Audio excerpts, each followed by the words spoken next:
Hey, yo, how you doing? Welcome back. Welcome back to the late night place to be, the most must-see show on Twitch TV. We are the Archerverse TV, and we are here for episode number 168 tonight. We are continuing the road to the Money in the Bank pay-per-view, which of course is this Sunday night, 10:30 p.m. Eastern Standard Time. Don't you dare be late. Don't you miss it. It's going to be an epic card, a battle between WCW Monday Nitro and the Archerverse Clash of Champions. It is going to be stellar. A true pay-per-view of the Archerverse versus the Universe battling full tilt. They are going to go to war for supremacy and bragging rights, and it is this Sunday night. But before then, we have two more shows, 2 more days until the very first pay-per-view since the rebirth, since the resurrection of the Archerverse. We have this evening the Archerverse Fastlane, and of course tomorrow night Vinny K still has one more show before the big dance, and it is Super Saturday Showdown, which will promise to be a fantastic evening that will set the tone to lead us right into the Money in the Bank pay-per-view. As we're going to do exactly that tonight, we have an epic 7-match card, 3 championship matches on the docket. It is going to be a great evening. I'm sure lots of great people are going to stop by, which means we'll have great conversations. We're going to watch some great matches and continue that road to the Money in the Bank pay-per-view. It's going to be a lot of fun. Before we get there, we're just going to have a look at a couple of different things.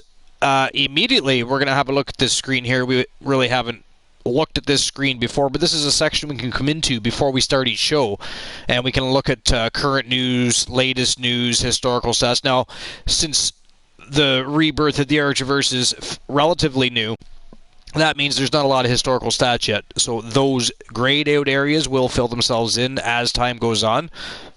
We do have a couple slots, though. As you can see, Adam Hangman Page, who was just in a match on the Archerverse Clash of Champions, managed to injure himself during the match, but he's still cleared to compete, and the threat of further injury should be a concern on this superstar's mind, apparently. So if you're Adam Page, you can compete, but remember that that injury is there. Maybe find ways to avoid aggravating that injury. I don't know what he's going to do with that, but he's cleared to compete, but he should remember that that injury is there and take very good care and be careful not to further injure whatever is already injured. And at this point, it doesn't tell us what the injury is, so. It is also the latest news. Go figure. Historical stats. Again, there's not a whole lot of historical stats yet because we're just getting things rock and rolling. We're just getting things back jiving. So it is pretty much as it was. Eliminations from a Royal Rumble: Braun Strowman with 13. The time allotment in a Royal Rumble, Daniel Bryan holds the record with an hour and 16 minutes. Steve Austin still holds the record with 3 Royal Rumble wins. Kane has 17 Royal Rumble appearances and has 44 eliminations in those 17 appearances. WrestleMania wins. Undertaker, obviously the leader in that department. Nobody's ever going to touch that. He's got 24 WrestleMania wins. Main event appearances during WrestleMania, 8 by Triple H. That is amazing. Appearances, again, obviously going to be the Undertaker. He's actually been in 26 WrestleManias, but won 24 of them. Of course, Brock Lesnar and Roman Reigns, the two to knock him off his pedestal. When it comes to the Money in the Bank, Carmella has 2 wins, and there's actually some male superstars with more than 1 victory as well, but successful cash-ins after the win is still Edge with 2. So that's just a little look at that. And again, power rankings are still filling themselves in, again, as over the course of the next couple of weeks, the power rankings will actually be more reflective to the way things are supposed to be as people are cycled through the shows, participate in more matches and other such things. We've discussed this before. So each roster has its own set of power rankings. What I didn't like about previous games was the fact that it seemed to include every show. Everything was all in one power ranking system. This one breaks down power rankings per show, per roster. Much more manageable, much more easy to work with. I love it. That's a real bonus. But that is the way the power rankings are as of right now. For the Archerverse Fastlane, Becky Lynch sitting atop number 1, Christian Hart number 2, Ashley Marie number 3. We have Charlotte Knight sitting at number 4. Brutus Brown is number 5. Luke Gallows sitting with number 6. Carl Anderson is sitting at 7. And for some reason, it's actually showing that these 3, Charlotte Flair included, have come down the rankings a bit. I'm not really sure why it's reflecting that way. That does tend to happen, but again, it's still building as it gets more information from the shows and events that we're having and putting on, so that'll all change slowly anyways over the next week or two. Within the next week or so, it should be more reflective of what it should look like. Reese Williams, the voice, sitting at number 9, and of course, one half of the Disciples, one of the twins of the Archerverse. He is Ryan Rage from TV Crips. He's sitting at number 10 to cap that number 10 spot off. Alright, so we're going to jump into the show. It is time, ladies and gentlemen, here at episode number 168 to get the show on the go. It is the Archerverse Fastlane, and we're going to get things kicked off right now. So welcome to Fastlane, and we're going to get things kicked off with Ricky the Dragon Steamboat. He's going to hit the squared circle and grace us with his presence. Good. I mean, who knows what's on the mind of the Dragon?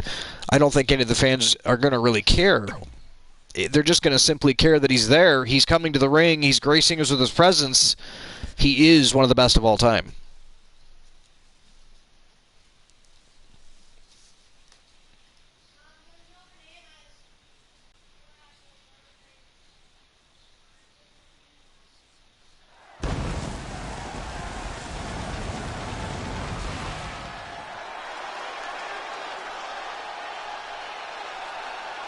The last exit before WrestleMania has arrived. It's the final stop. Welcome to Fastlane. This is why they need to be fired. I mean, we are not on the road to WrestleMania. We are on the road to Money in the Bank. They need to get their story straight. Somebody needs to give them a different script or teach them to read. That might do the trick. I mean, WrestleMania and Money in the Bank don't even sound the same. They do not.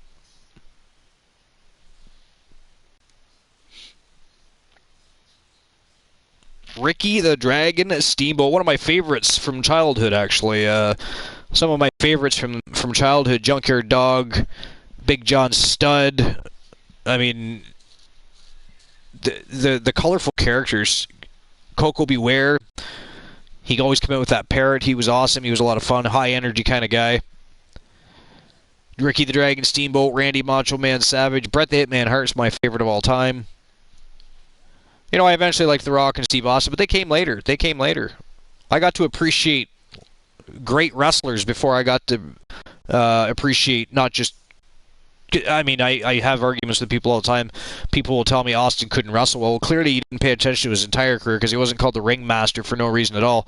But the brawling character came later. The beer guzzling, you know, that was later. I mean, Steve Austin, one of the greats in the business, can definitely wrestle with the best of them. Ricky the Dragon Steamboat, though, had some very special matches with the likes of Ric Flair, the Nature Boy, Randy Macho Man Savage, and so many other people that the list just goes on and on. Oh, what now? By the looks of it, he is not messing around. He's now here. I'm sure the WWE Universe is under contract with the Archerverse. We are blessed to have him in our ring, and we're going to get to see him perform and put on a show for the crowd. That is exciting.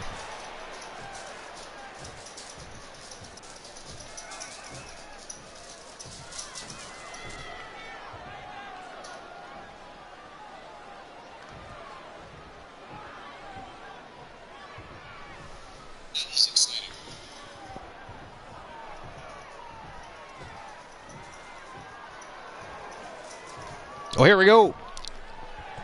Let's see what's on his mind. What's on the agenda of the Dragon? Well, okay.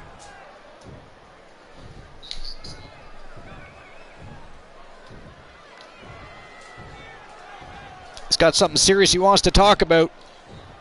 Usually does his talking with his fists. That's never going to change. But before he does that, there's someone in the back he needs to address. He's got a problem with somebody in the back. Ricky the Dragon, which is odd for the Dragon to have a problem with anybody. I guess ego matters in this I mean, many people were jealous of the Dragon, called him out, wanted to fight Ricky the Dragon Steamboat. But Ricky the Dragon Steamboat never had issues with anybody. Man liked everybody, had respect for everybody, would get in the ring with anyone. And quite likely school them to boot. Tonight, Ricky the Dragon Steamboat calling somebody out, apparently. Okay. I'm a reasonable guy, so let's hear Reese Williams. He is calling out the reigning, defending Dragon Pure Wrestling Champion. One of the three from the place to be, Trigger Talk TV. He is the voice, Reese Williams. What now? And here he comes. He is answering the call of Ricky the Dragon, so let's see how this one goes down. This is going to be of competitive nature. Are we going to get a little dirty here? Or are we going to see a brawl between the Dragon and the voice? Wonder what's on his mind. And here it comes. Can the voice snuff out the flames coming from the Dragon, or will the Dragon burn him up in the ring? I mean, just imagine Ricky the Dragon Steamboat versus Reese the Voice Williams for the Dragon Pure Wrestling Championship. That'd be a great matchup. That'd be a great matchup. Let's hope that is exactly where this is headed. Let's hope that Reese doesn't mind putting it on the line and stepping into the squared circle with the great Ricky the Dragon Steamboat. That would be an epic match, a great match, a fun match, very high octane match. To get a word in edgewise. Somebody needs to count the 10. Reese Williams is a great athlete and wrestler. He could definitely perform in there with Ricky the Dragon. And that is what the Dragon Pure Wrestling Championship is all about. It is about Iron Man matches, last man standing matches, best 2 out of 3 falls matches, submission matches, that's one way pure wrestling matches between great wrestlers. And that's what we're going to see here tonight if these two decide to lock horns.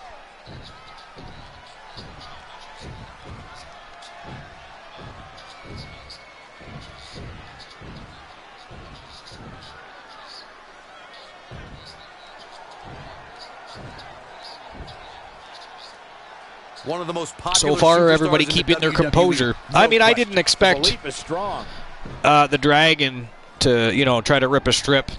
Nor did I expect Reese to come out here and bully the Dragon. But I'm just intrigued that the Dragon called him out to begin with. Like I said, the Dragon is not known for calling his opponents out. He's known for being called out. He's known for being bullied. And well, the table is set. People loved picking on Ricky the Dragon Steamboat, and he had no problem dealing with them in that squared circle.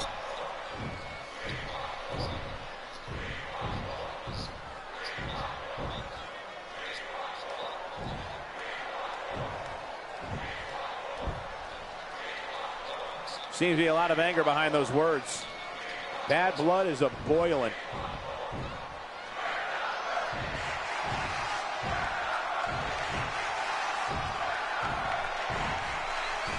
Crowd chanting, "We're not worthy." This is a very amusing and entertaining segment.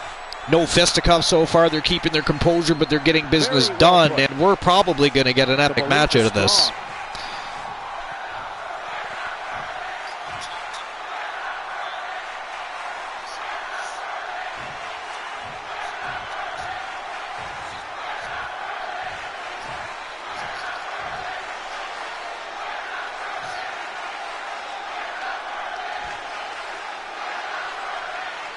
Well, okay. That's the kind of stuff that will drive a superstar. So far, Reese, the Voice Williams, leading in the battle of the verbiage ratings. But I mean, let's face it, the Dragon, not notorious or infamous for his his vignettes or his microphone skills, what he is famous for is what he did from corner to corner, from turnbuckle to turnbuckle in the squared circle. He did amazing things in the ring. And that is what the Voice has to look forward to. Not whether or not he can beat him in the Battle of the Verbiage. Oh, look at this. No way. Ricky the Dragon going after the champion. Wow. Textbook fireman's carry takeover. Another fireman's takedown. The Dragon taking the Voice to school right here. What is going on?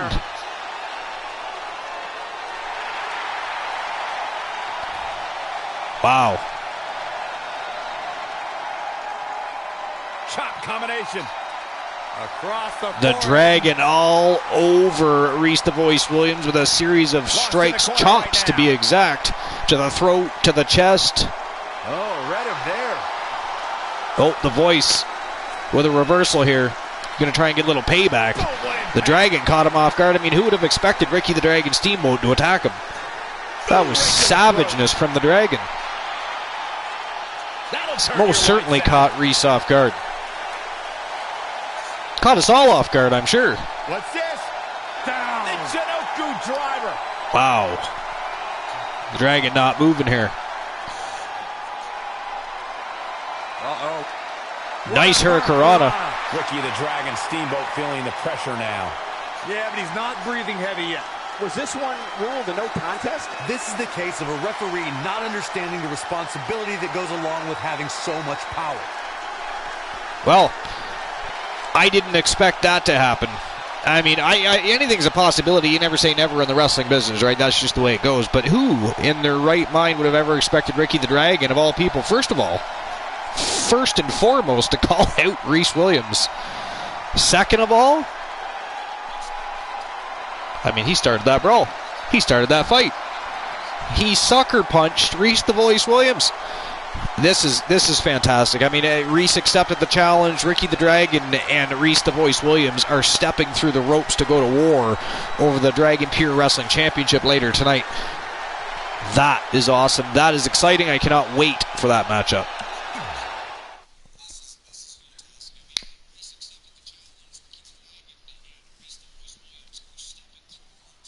All right, here we go with our first match of the night, the match that will set the tone for the remainder of the evening. Get us all just a little bit pumped up, excited, and electricity flowing. It is a doozy. This is a six-man tag team matchup between the War Machine from Team Glenola. We have the Wolfman, Alan Severn. We have Samoa Joe, and we have the Gremlin, Typhus, Tucker Tyson. They are taking on one of the best stables, factions, alliances, whatever you want to call them. They are the best of the best. They are the Hart Foundation. Bret the Hitman Hart, the Iceman, Christian Hart, and of course, Jim the Anvil Neidhart. And these boys are going to lock horns in the stable division. It is how we're kicking things off. It is go time. And let's go. Have Samoa Joe, a competitor whose ruthless nature and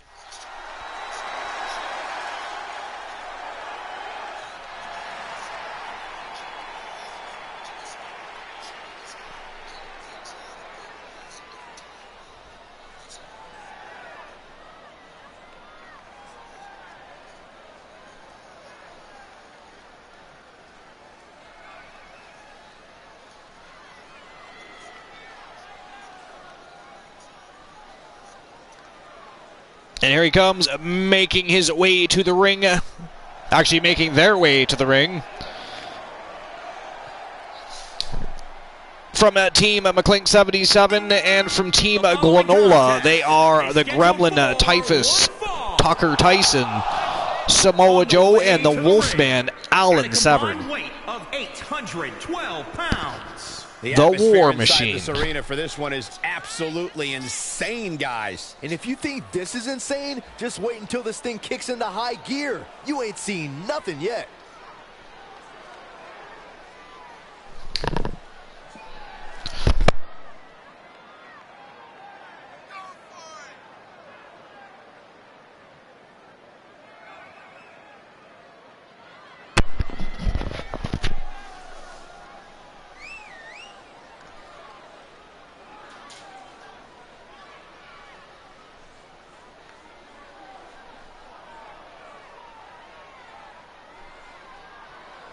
Three of the baddest men in the business are ready to go to battle.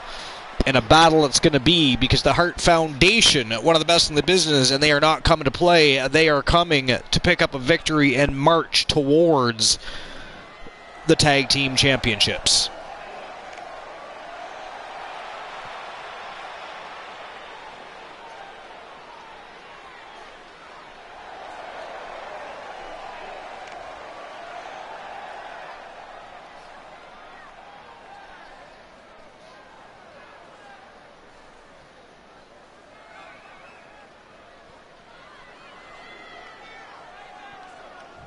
And their opponents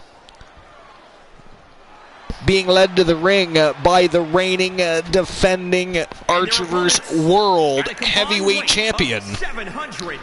Again, they are the Iceman Christian Hart, Bret the Hitman Hart, and Jim the Anvil Neidhart. They are the Hart Foundation. We're looking at 6 of WWE's most exciting superstars all in one match. It doesn't get much more exciting than that.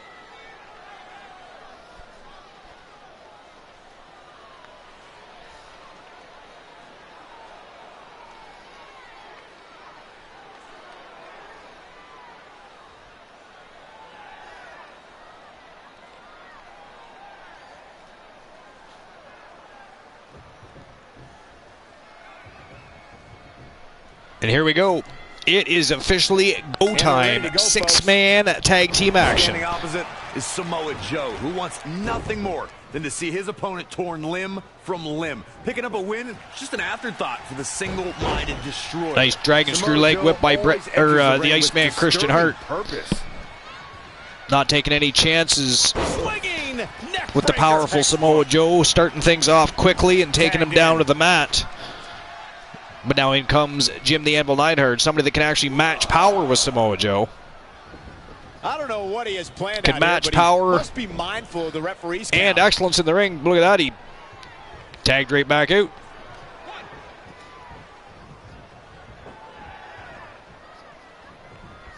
And Samoa Joe scoops the Iceman up. Nice Death Valley driver. Interesting first maneuver of choice by Samoa Joe. Clearly he is looking to put things away early. He would love to see the War Machine dance towards those tag team championships. Nice right hand. Again, they are 3 of the toughest men in the business. Team Glenola What impact. and their boy Alan Severn have been on an absolute tear. The entire men's division on notice as he wins money cases and match after match as he looks to put himself in the limelight, sending himself into that spotlight to grab the brass ring. He's finally looking for some championship gold, is the Wolfman Alan Severn. Falls count anywhere or whatever else someone could think Never of. hurts to have Matches can also Typhus be held in Tyson a caged environment. and Samoa Joe in your corner, however.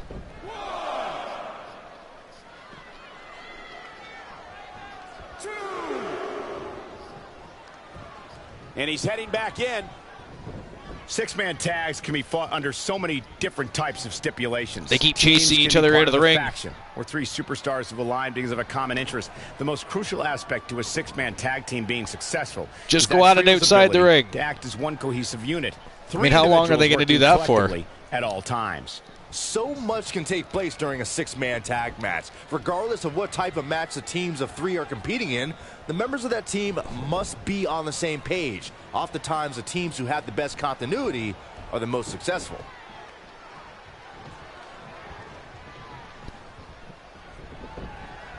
This is getting crazy. Referee's going to call for a restart. Okay, guys, we're ready to get this one underway. Look at that. Christian Hart catches him right away. What a way to start the match. Than to see his opponent torn limb from limb. Picking up a win, Only an afterthought for the a 0 count, though. destroyer. I mean, that's crazy. Why would even Christian Hart think he was going to get a pin count there? What a forearm. Don't get me wrong, it was a cool move. Great way to start off the match. You're not getting Samoa Joe that easy.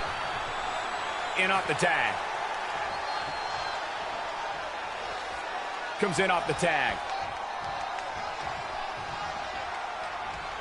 Wasn't expecting Ooh, that. nice retaliation by Samoa Joe. Gotta find a way to get out of this. The Hart Foundation couldn't figure out who was going to come into the war next. Gave Samoa Joe just a little too much time to recuperate. And now in their own corner, boot washing Jim the Anvil Neidhart. Look at this, off the ropes he goes. Oh, big boot right to the face.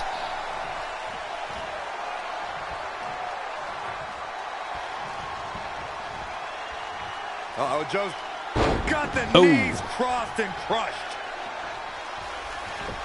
Six-man tag team matches have been a staple of competition since the early days of sports entertainment. Not Two even a teams one of three count. compete against one another under traditional tag team rules. Stipulations can be added like no disqualification, 2 out of 3 Wow, falls, Death Valley elimination, Driver. falls count anywhere, or And Jim the whatever Anvil else you Neidhart think in a little bit of trouble of. here. Matches can also be He held may in want to a think cage about trying to at least crawl to his corner to try and get that tag. He needs to get out of there. Stop him now. Joe all over him. Not giving him even an inch of a room to breathe or move. Tag's made. In comes Great Typhus. double team action here from this tag team. Could Look at this. be it. A muscle buster. There's the muscle buster. And what is Tyson doing? Wow. Coup de grace from the big man. He's bringing it back inside the ring now. Wow, 2 count. Six-man tags can be fought Only under a so 2 many count. different types of stipulations. Good thing the Teams can be Anvil was part of able the to muster up energy to faction. kick out Superstars because the rely on Iceman being was the not common making it interest. on The time. most crucial aspect to a six-man tag Ooh, team bus being open successful Jim the is Anvil that Neidhart. true He ability really to needs to act get as in there. He one needs to tag in Brett three or individuals Christian Hart. working Doesn't matter, but he collectively needs at all out. Here he goes. So Yes, here he much can take goes. place Tags during in a at six-man Brett the tag Hitman match. Hart. Regardless of what type of Right match after the teams of Typhus three are Tyson. competing in, the members of that team must Bret Hart be was on the same never page. one to fear any man. Oftentimes, the teams who have the best continuity are Even the if most it is the successful. Gremlin. They're going to make the tag here. A tag at this point can change the whole complexion of this match, Michael. Almost there. So close, keep going, come on! And he tags his partner in. Wow, Momentum nice has clothesline. certainly shifted here, Michael. Bang, right in the face. In the corner now. Whips him hard to the corner. It's Bret Hart got in mind here. Oh, reversal One by step ahead Tyson. there. Great technical know-how on display. Ooh, Oh my snake God, right into the eyes turnbuckle. off Like a that lawn top dart. turnbuckle. Perhaps thinking about what to do next here. And a tree of woe. No, he just slams him into the turnbuckle and tosses him like a rag doll. Uh-oh, we know what's next. Bret Hart now in a little bit of trouble. Power slam. Big jackhammer power slam by Typhus Tyson. And Bret Hart kicks out at 2. Only a 2 count, but that was close. Heavy duty right hand. Gets the tag. And in comes the Wolfman. Making his way into the matchup for the very first time. Don't expect a lot of mercy to be shown here. Absolutely not. The Wolfman's been on a tear, showing no bias of who he defeats and beats up. Treading all over their opponent. He's in full control now. Sit out. Wow, sit down pile driver. A page right out of Bret Hart's own book.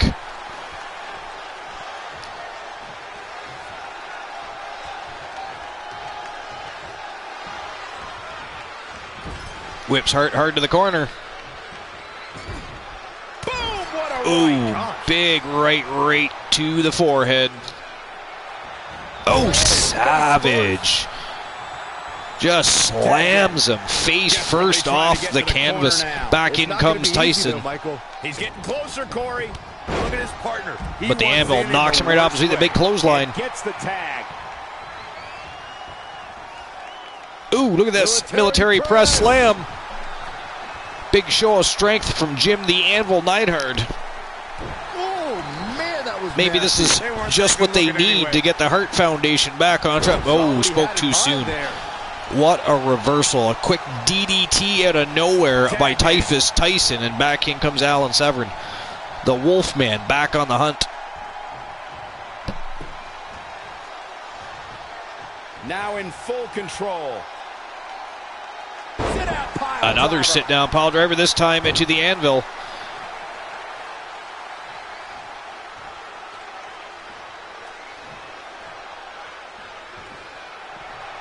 Picks the anvil back up to his feet. Oh, wicked headbutt right to the face. Cover. Damn. Shoulders are down. Back in the ring now. Thank goodness for the teammate. Bret Hart breaks up the pin. Samoa Joe couldn't get to Hart on time, but he's taking care of him now. Look at this. Reverse flapjack. Suplex. That hurt. Camel clutch locked in. Nice camel clutch here. Locked right in. Wow. Samoa Joe did it. The War Raiders pick up the big W. The War Machines. Amazing action. That was crazy. That camel clutch was just, I mean, he was just wrenching away at the neck and spine there of Jim the Anvil. That was intense. He had no choice but to tap out. I mean, from bell to bell, Team Glenola and the War Raiders were absolutely impressive. Executing it to perfection. I wasn't completely convinced. They really kept the control of each and every member of the Hart Foundation. Just smothered them tonight.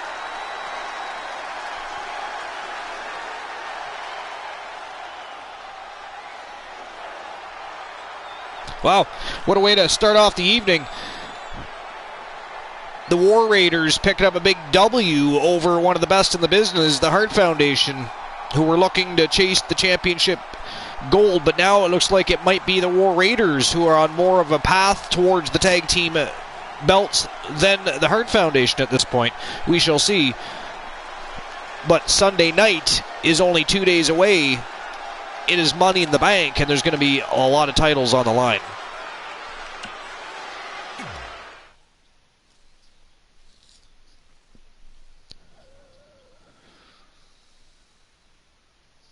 Adam Hangman Page.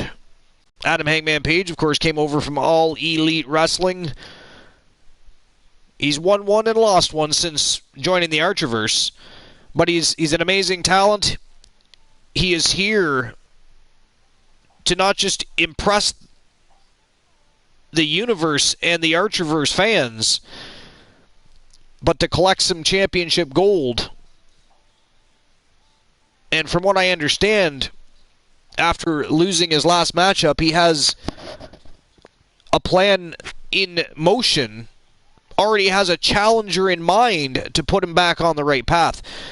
I'm going to guess that probably has something to do with him coming out to grace us with his presence, coming out to the squared circle to spit on the microphone just a little bit. So let's find out, because Adam Hangman Page is ready to come out. So let's go. It is go time. Yo, good chicken strip. Thank you for the lurk. I appreciate it. Welcome to episode number 168, the Archerverse Fastlane. We're just about to go into our second match of the night. Of course, we're on the road to the Money in the Bank pay-per-view this Sunday night. It's going to be an epic evening. It's going to be the roster of WCW Monday Nitro taking on the Archerverse Clash of Champions championship matches all night long. It's a huge card. It's going to be a great evening. Great people, great matches.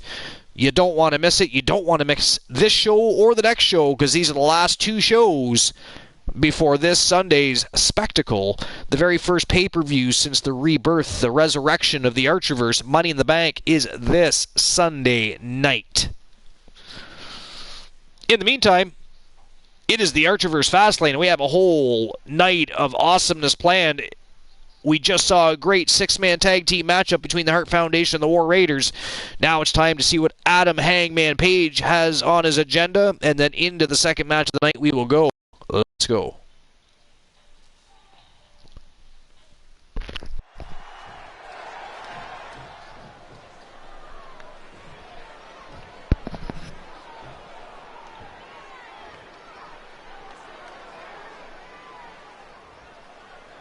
Well, okay.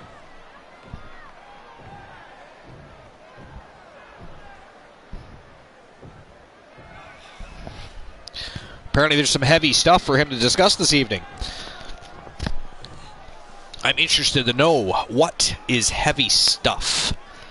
What does that mean, Mr. Page? And we're off. The fans are eating it up.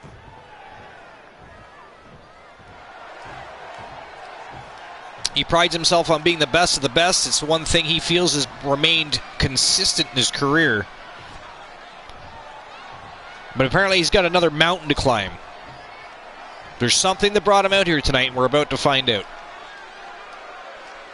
Bringing the attitude. Okay.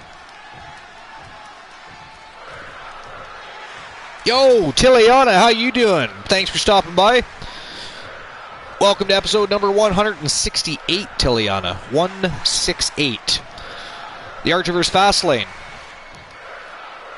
The only thing you've missed was a very epic, actually. It was a fantastic matchup. It was a six-man tag team matchup between the Hart Foundation and the War Raiders.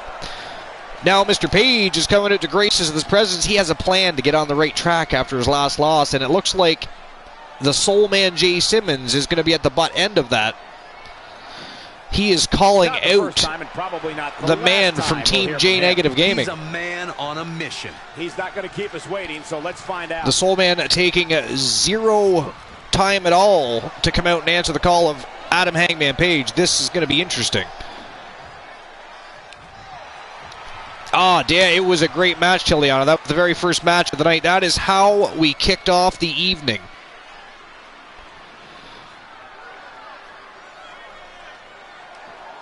I mean, Team Glenola and the Wolfman Alan Severn have been on a tear lately, as is, beating up everybody on the roster, taking home money cases.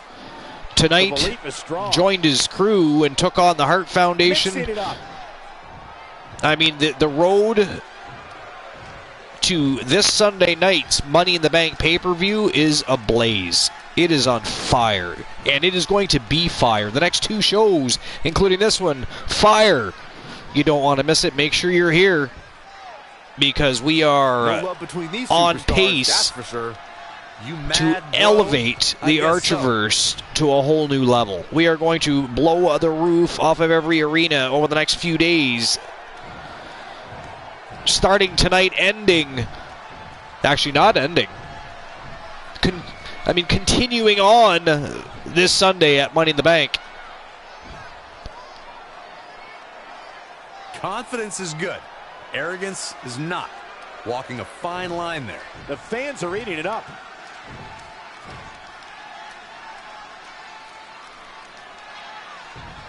Apparently he'd rather deal with the Queen of Hell herself than deal with Adam Hangman Page. So, I mean, if Christian Cool was here, he'd have the narrative that, look, J Negative Gaming is once again trying to tuck tail and run from a challenge.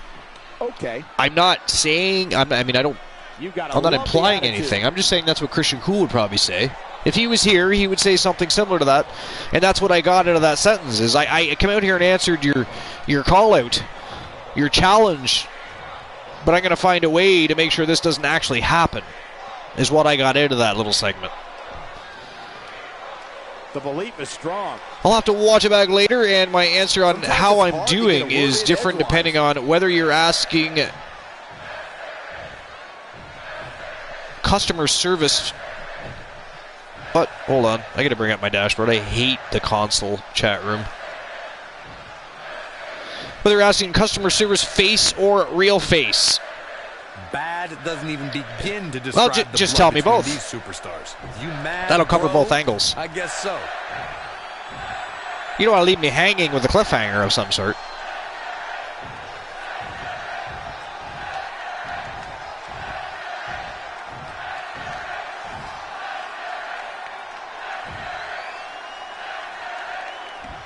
Adam Hangman Page just referred to the Soul Man J Negative Gaming, the Soul Man Jay Simmons, as a toddler. That a match between him and Simmons would be like him versus a toddler. As you can see, Simmons not impressed by that. Not very happy at all, as a matter of fact. Things not going as planned for Adam Page right now. I can only assume, I would hope, that wasn't his plan. Maybe it was, who knows? Adam Page, he's one of those dudes. He's known for getting under your skin, taking a bit of a beating, but coming out and outsmarting you and picking up the big W later. I mean, he does things like that. That's what Page does. You know, people think they can bully him, then he gets in the ring, and he is this master technician. You know, he's very explosive. He's tough for his size. I mean, Adam Hangman Page is one of the best in the business today. So who knows? But, I mean, he just got his ass handed to him by Jay Simmons. So I don't know what's going to happen later on this evening. But what happened now was Adam Page got whooped. They were brawling. Real face is not good. My aunt had a stroke and is officially being kept comfortable. Oh, man. Oh, sorry to hear that. Hopefully being part of the show tonight can take your mind off just a little bit of the, you know, the chaos that's happening. Maybe make you laugh here and there, put a smile on your face, give you just a little bit of enjoyment while you're going through your tough time. I do hope that's a possibility for you. That is the purpose of the Archerverse, is to make everybody smile, to make everybody happy, to have everybody be here, be excited to be here, to watch the shows, and just enjoy each other as a community. So hopefully we are able to accomplish that for you tonight.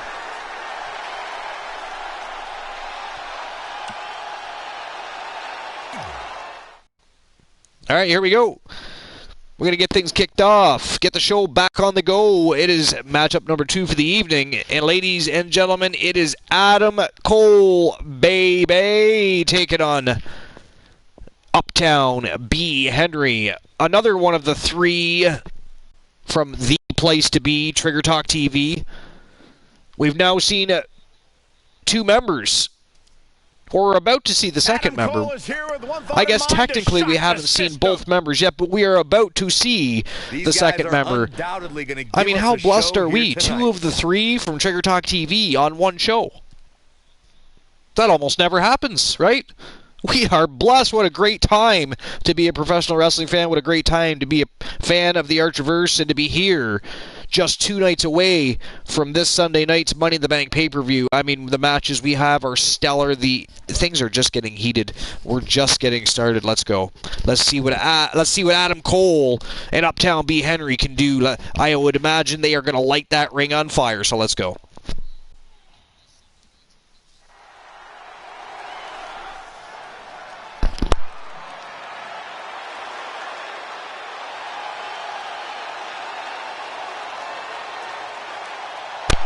And here he comes, leader of the Undisputed Era, former $1 Million champion and former NXT champion when it was in existence.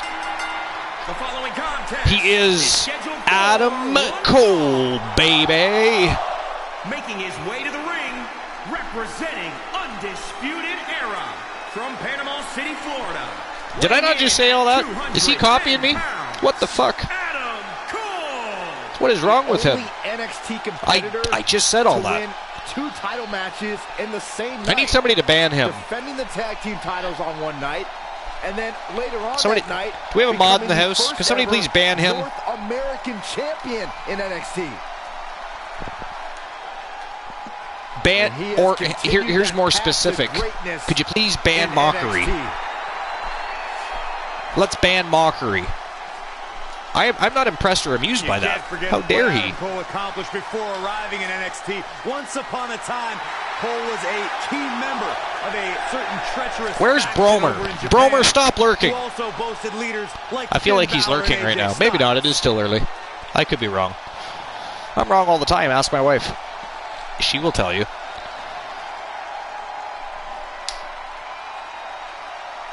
Ban the commentate. Yes. I believe it was Byron Saxton.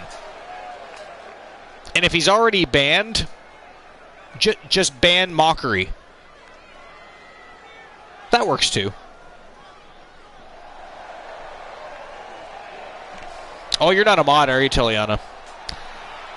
And here he comes. And his opponent, he's, of course, the WWE Pure Wrestling Champion. Still, he, of course, won that from the Universe before the draft, and nobody has beaten him for it since, so he still holds a Universe Championship. He is the only superstar on the Archerverse roster that holds a Vinny K Championship. Of course, he'll be being challenged for that championship this Sunday night at Money in the Bank pay-per-view. Ladies and gentlemen, I'm telling you, it is going to be a big card, a huge card. It is, for the first time ever, legitimately the Archerverse versus the Universe. It is WCW Monday Nitro taking on the roster of the Archerverse Clash of Champions. Title matches all night long. It is going to be epic. Nope, no happy green sword here. Let's see if we can fix that, Tiliana. With or without Undisputed Era by his side, Adam Cole always has a trick or two up his sleeve. It should be interesting to see what's in store tonight. Here we go, fellas. I've been looking forward to this one for quite some time. There you go. You should be able to wave around a sword now. Just pull that puppy out of its sheath, sharpen it up, and start slicing. And here's the lockup. Look at these two jockeying for position. Man, back and forth already. Some nice exchanges here at the beginning of the matchup between B. Henry and Adam Cole. Bit of a collision there. Big right hand by Henry, and oh, look at this. Went for a belly-to-belly, but blocked by Adam Cole, and a hip toss takes B. Henry downtown. Uptown went downtown. Via Adam Cole, baby. Here it comes. Nice standing vertical suplex by Adam Cole. Of course, if Adam Cole... trampling the opposition. It's a shame, because if Adam Cole, in a normal circumstance, would win here tonight, he'd be able to very easily lay claim to a championship match against B. Henry, but the only person that can challenge B. Henry for the WWE Pure Wrestling Championship, first of all, it has to be at a pay-per-view. Second of all, it has to be somebody from the Universe. It has to be somebody from Vinny K's roster. It is their championship. It's nothing he hasn't been through right now, he holds bragging rights. He is the only Archerverse superstar to hold bragging rights over the Universe. Adam Cole is still undisputed for a little while longer. And before anybody says anything, yes, the OG Kurt Jordan is the WWE Universal Champion. He is not on the Archerverse roster. Only with his stable. He does not compete in singles competition on the Archerverse roster. In the hard way. He's been before somebody says something, because I know DC's probably lurking, Mr. T, Zombie, and I don't even care that they're streaming, because they don't have a problem taking 2 seconds from their stream to say, "Yo, Archer." That is not factually correct, sir. How dare you?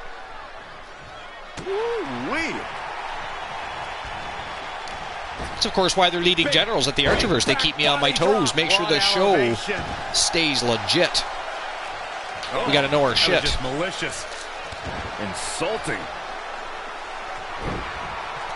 Adam Cole stomped away on B. Henry. Picking him back to his feet, though. Kick right to the belly. And a reversal. Caught his leg, and a belly-to-belly. Slams Adam Cole to the mat. Big right hand right across the chest. That was a powerful scoop slam. Bounced Adam Cole off that canvas. He was like a rubber ball right there. Look at this. He set him up. Oh! Took him downtown. Wow. Oh my God, he's done it. Yeah, he wasn't getting up after that one. Uptown B. Henry, that is his patented downtown slam. Let's look at the replay again. Let's see if they show that replay again. Watches his body just jolt as B. Henry slams him off that mat. Absolutely insane.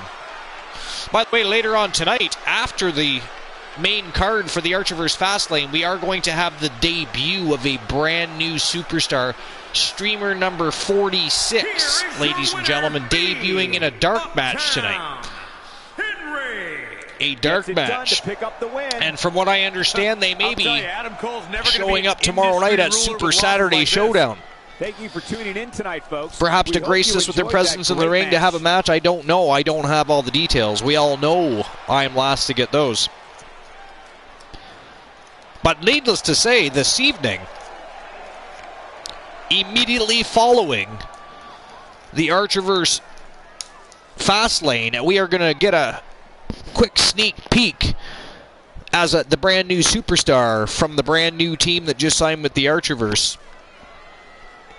Actually, to be fair, they signed with the Universe, but they've been in contact ever since with both sides. I'll take the bragging right over the fact that they reached out to us first, even though they signed with the Universe. Haha. But in any case, they are in the building. They will be in the ring later. They will be performing for us all, and it is going to be a good time. It is...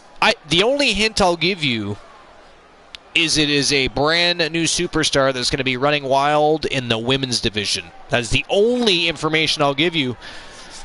You're going to have to stick around and find out. Stick around and find out.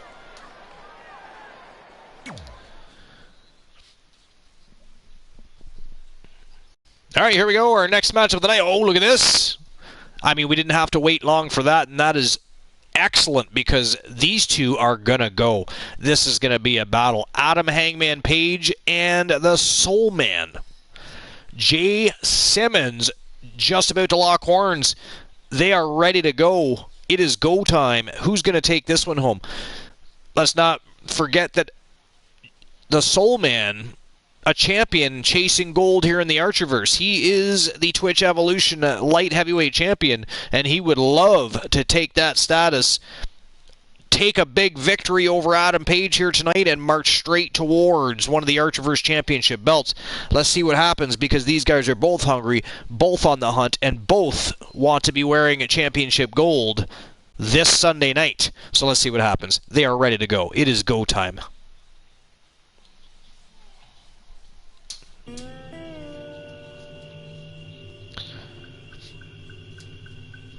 It's go time, fellas. Oh, goodness gracious. These guys aren't even in the ring. These guys are having a brawl. Of an epic match. Where in the blue hell are they even fighting? What is going on here? Arm breaker. What the hell is happening here? They're in like an abandoned house. Oh, what a suplex. They're in an abandoned house fighting. This is as crazy as back when the Soul Man and the Wolf Man went to war in the parking lot. And on top of a tractor trailer. Let's not forget that the Soul Man tossed the Wolf Man off of a tractor trailer 4 times. Look at the kicks. The striking here. That is a great by the Soul. reversal. Nice reversal by Adam Page. Oh, nice float over DDT. DDT right on that wooden floor. Oh, foot just Ladies and gentlemen, there are no mats. There is no ring. Oh, look at this. Oh, the impact. he's got a hammer. Oh, Is that a sledgehammer or is that an axe? What is he using here? That is a... Or... Again. It seems to be damn. working for him. The Soul Man manages to muster up some strength and energy, gets that weapon away, but look at this. Page grabs it again, goes right back after Simmons, but Simmons able to get it back. Oh! Look out here. Absolutely spiked. Savage. DDT. I mean, this isn't a wrestling match, folks. This... Great reversal. I gotta say, I'm impressed. This is a fight. This is a brawl. This is a battle. Oh! What is that even? Is that a sledgehammer? What is he even hitting them with? They are beating the crap out of each other with something. Something made of wood, because when they throw it down, you can hear it. Wow. The Soul Man Jay Simmons just literally took the head of Adam Page off. Just knocked him the fuck out. He is out cold. Done. Like dinner. Holy shit. I mean, they faded that shit right to black. We're not even getting a replay, folks. What is anybody... Can somebody get confirmation that Adam Page is okay? That Hangman... I mean, does he need medical assistance? Where are they even? That is crazy. Crazy. What just happened? They were just in the building not long ago. Adam Hangman Page called out Simmons. They were in the ring. They were in the building, in the ring. Then, now, some house. I don't know where they were. But somebody needs to check on Hangman Page, because although he got his licks in, I mean, he's not innocent. He had that. I mean, he was the first to strike with the weapon, but I mean, Wow, what the Soul Man just did there. Good God. I don't even know what to think about that. All I know is somebody needs to check on Hangman Page and make sure he is okay. Wow.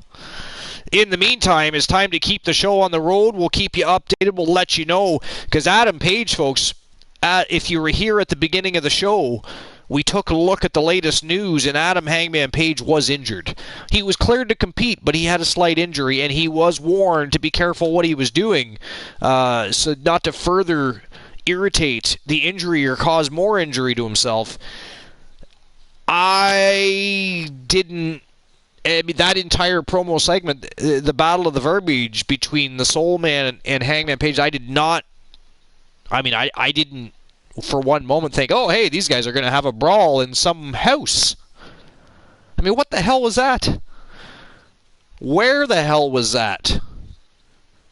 Why the hell was that? I'm so confused right now. So confused. What is also probably confusing is being in the mind of the Apex Predator, the Viper Randy Orton. But the Viper Randy Orton here to grace us with his presence. Let's see what the Viper has on his mind and what he's up to. What is his plan tonight? Always exciting times when the Viper's in the building. Just got to make sure you're on the right side of Randy Orton when those voices start talking in his head. You want to make sure you don't get on the bad side of either of those. I don't trust that one bit. You can chant whatever the hell you want. It's not going to stop me from coming out here and speaking. Getting off on the right foot with the crowd is Randy Orton, I see.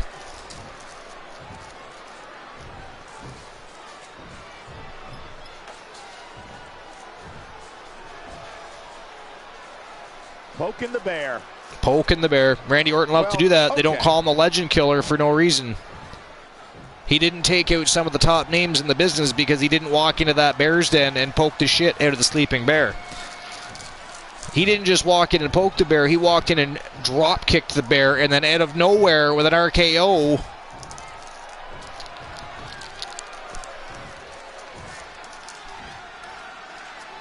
No lacking for confidence, that's for sure. Anybody actually believe that?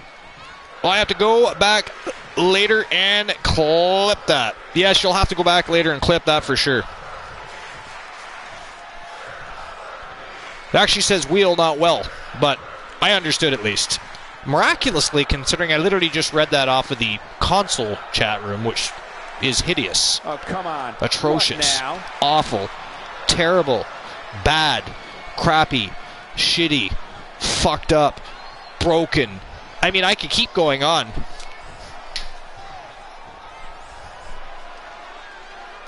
What's this all about? He's ready to lay it all Randy out Orton, right here. ladies and gentlemen, calling out the reigning, defending $1 million champion.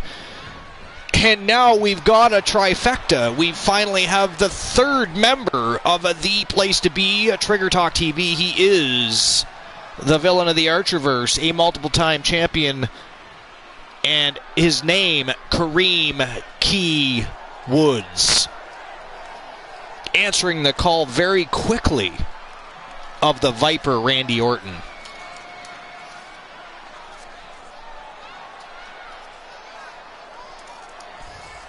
Bad doesn't even begin to describe Bad the blood between these superstars. To the bone is the blood between these superstars.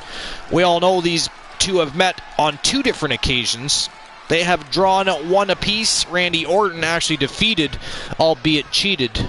If everybody remembers, if you go back and if you remember the matchup between the villain and the Viper, Randy Orton cheated, got away with it. The ref did nothing about it, but the villain came back stronger than ever and defeated Randy Orton and tied that bitch up 1-1. So likely we're going to see a rubber match. That, or Randy Orton just wanted to have a nice conversation with Kareem Woods, maybe a cup of tea and a biscuit. I don't know. I'm going to guess not the latter. A fan favorite. The belief is strong.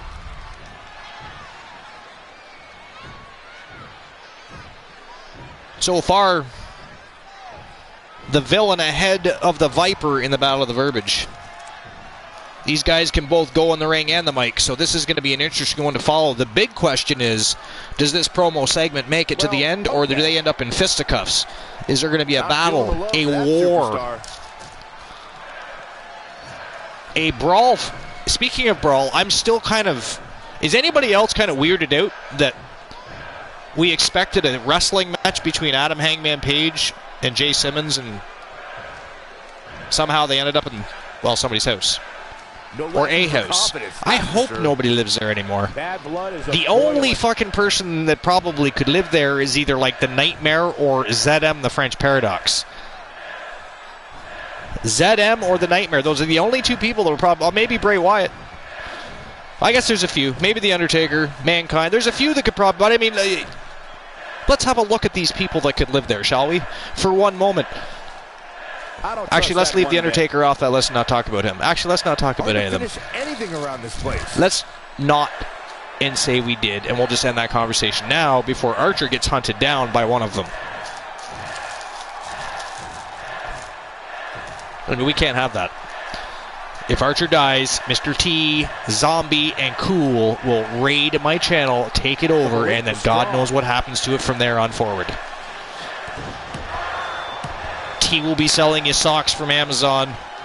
Cool will be trying to convince you that he's the coolest kid in town and he's a full-grown man. And then Zombie trying to recruit people to his channel, convincing people that he is the life of the party. The man is dead. He said he's dead. He's Zombie. Zombie does not bring you, hey, I'm alive and well, let's party. Go, come, join the channel, smash the follow button. I don't have a Discord, but hey, you can use Archers. He didn't say that, but you can use Archers. Well, as I suspected, that one got to fisticuffs. And no surprise there, the blood between these two boiling over just even the mere mention of each other. And it's going to continue. Blood is going to spill tonight because these guys later tonight are locking horns. And it's going to be Randy Orton, the Viper, the Apex Predator, taking on the villain of the Archerverse, Kareem Key Woods, for the $1 Million Championship. It is going to be one hell of a matchup. The rubber match is set in stone.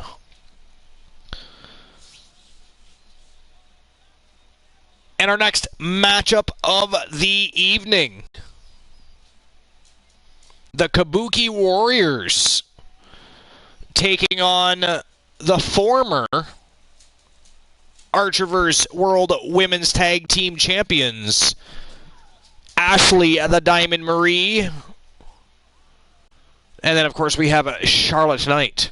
And who knows what moniker she's using these days. She's always changing everything from her wardrobe to her face paint to her monikers. We're going to have to wait and find out what it is when she comes out. As you can see, she's not wearing the same attire we're used to seeing her in. She doesn't look the same as we're used to seeing her. But they are the same great women's tag team, and that is two of the very best women tag teams in the entire professional wrestling industry. This is going to be epic. An awesome matchup. I am excited to see this. I've been excited all day. I've known about this match since last night, and it is go time in the women's division. Not just the women's division, the women's tag team championship division, which, by the way, folks, has been on absolute fire in recent weeks. Just saying. I'm not saying that the men's division isn't, but you have a look at some of the matches. The women have been tearing down the house. Tearing it down, lighting that shit on fire and watching it burn. They are the matches.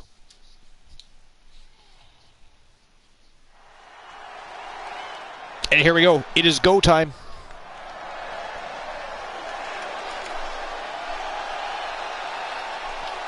Go time. And here comes Kairi Sane, the Pirate Princess, the Japanese Pirate Princess, the Japanese Bombshell from Yamaguchi, Japan. From Yamaguchi. Such an incredible story of Kairi Sane. She started off simply as a fan attending WWE events when they came to Japan, and now an opportunity to compete here on the big stage. Flood those emotes, Tiliana. Feel free. You are now a general in the army. You do what you must, and if you feel that you need to flood the chat, just make sure you sink Noah's Ark so nobody stops the flow of the water. Great ovation for Kairi Sane. Won multiple championships in Japan. All right, folks, while these guys make their way to the ring, before the matchup gets starts, I'm just going to be taking a short bathroom break and grabbing a beverage. I do hope to return before the match actually starts, but I won't be long. I shall be right back. I mean, these guys have very cinematic entrances, so chances are I'll be back before the match starts. If not, it won't be long after. Tiliana's in the chat room. And, yeah, she'll entertain you. She's got jokes.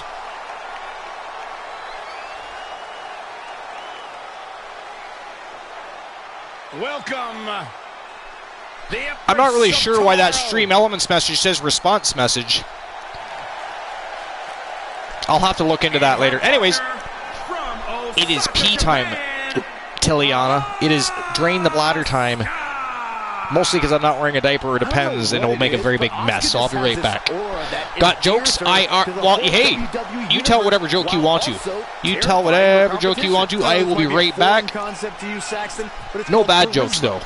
You know, we have cool for that. We don't need you doing it. Asuka truly brings it in the ring in a way that just aura and charisma can't do. No matter who she faces in the ring, even with the loss of her undefeated streak, she's always the favorite.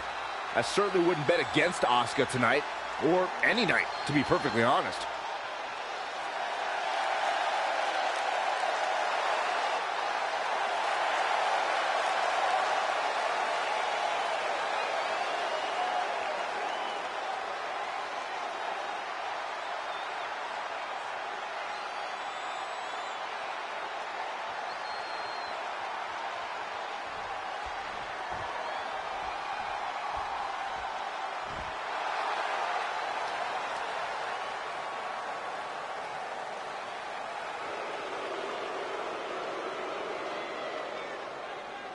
And their opponents, the Trailblazers. This is the one this crowd has been waiting for, guys. Tag team action coming up. I can't wait, Michael. Like this crowd, I've had my eyes on this match ever since it was announced.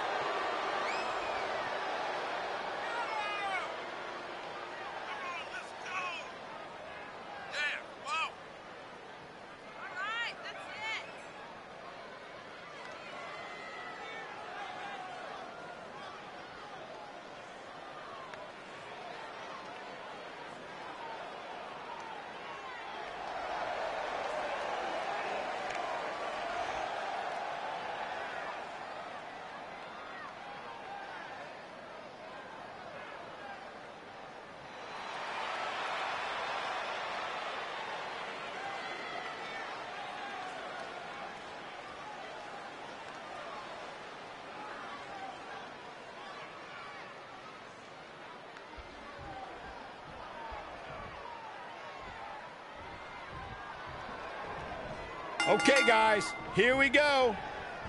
And then there's Kairi Sane, who has a surprising amount of intensity in all of her offense. Not exactly what you'd expect from someone who calls himself the Pirate Princess. Well, what I'd expect is for Kairi Sane to accept the fact that she's not an actual pirate, but that hasn't happened yet. Such a dynamic maneuver from Sane. Kairi Sane is so much fun to watch. Oh, what impact. And look at hung up on the second rope. Oh, look at this aggression.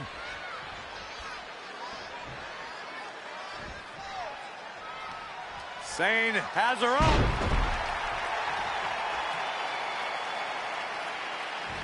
Strong knee to the midsection. Boom! Axe kick by Sane. This could be big. Wow! Alabama slam. I have returned. Absolutely Thanks has for to make keeping a the hype tag going, here. Tillian. I appreciate it. Easier said than done, Wow, Michael. big Almost clothesline to from Charlotte take. Knight. A little bit further. Come on now. Kairi Almost Sane there. right off her Don't give feet. up now. What have I Oh, missed? she makes the tag. Did it just get started? Somehow has to find a way to make Oh, a tag misses here. the mark with a big flying elbow, and Kairi Sane capitalizing on the situation. They cut her off. And I can't stress enough how important it was for her to make the tag. Kairi Sane's turn to take over the match. Nice German suplex on the former women's world champion.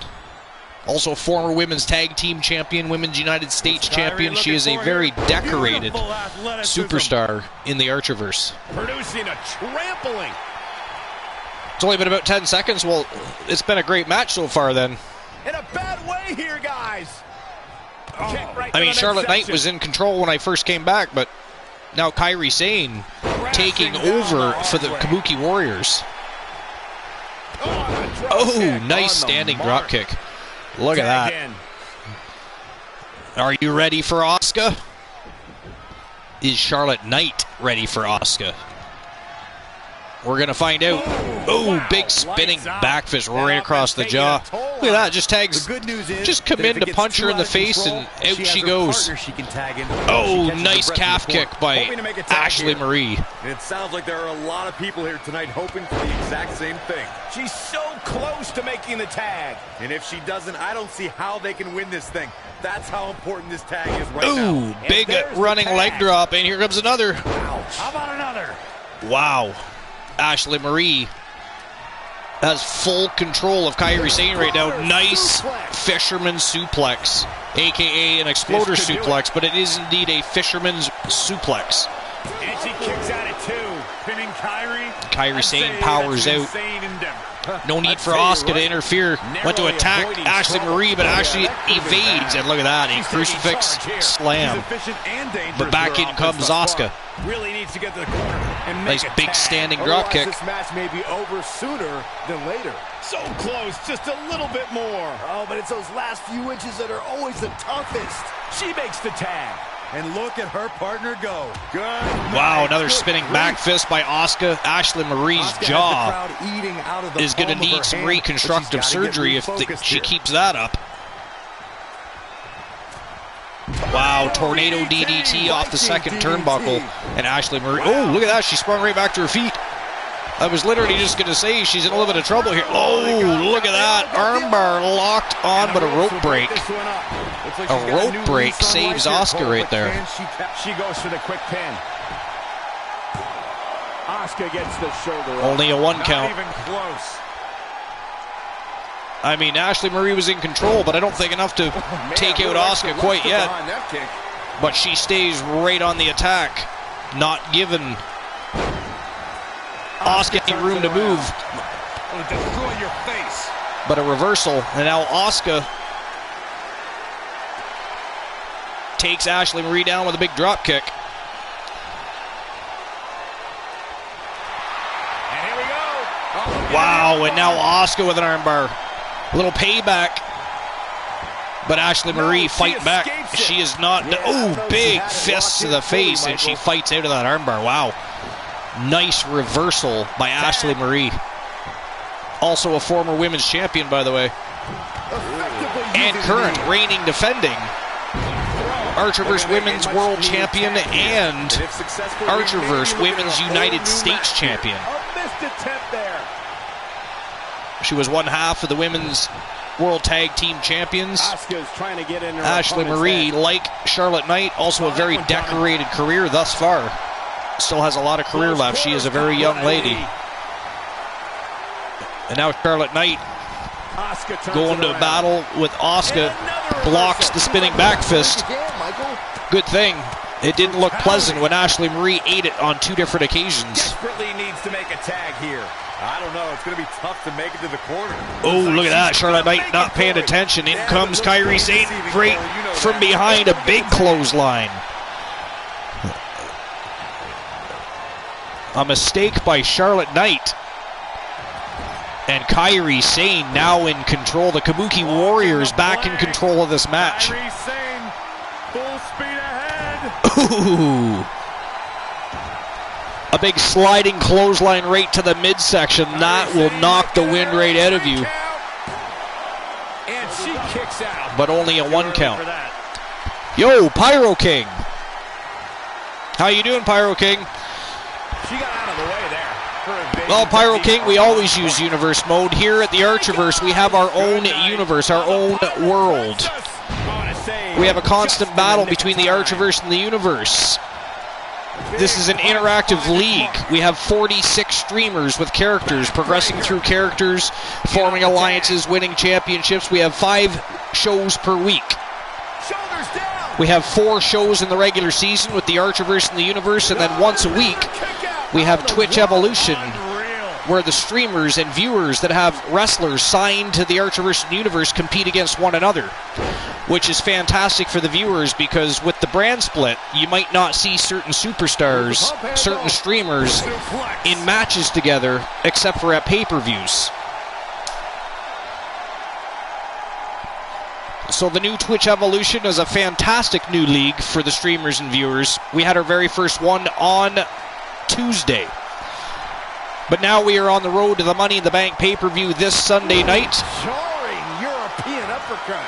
when we're going to have the rosters of WCW Monday Nitro taking on the Archerverse Clash of Champions. It is going to be a battle, a huge card, an epic card, great matches. The Army will be here in full force. It's going to be a great night, so make sure you're here. Smash my follow button, Pyro King. That way when we go live, you get notifications. You can join the Army, enjoy the show, because we're on the road to Money in the Bank. This is the last 2 shows. The Archerverse Fastlane, then tomorrow night's Super Saturday Showdown. Then it is the dance that ends the summer. Beginning of the fall, it is the very first pay-per-view since the rebirth of the Archerverse. I'm afraid to think what's going to happen next. Money in the Bank this Sunday night, 10:30 p.m. Eastern Standard Time. Unreal. That was a huge German suplex off the second turnbuckle by Ashley Marie. Got a 3 count in progress, but only 2.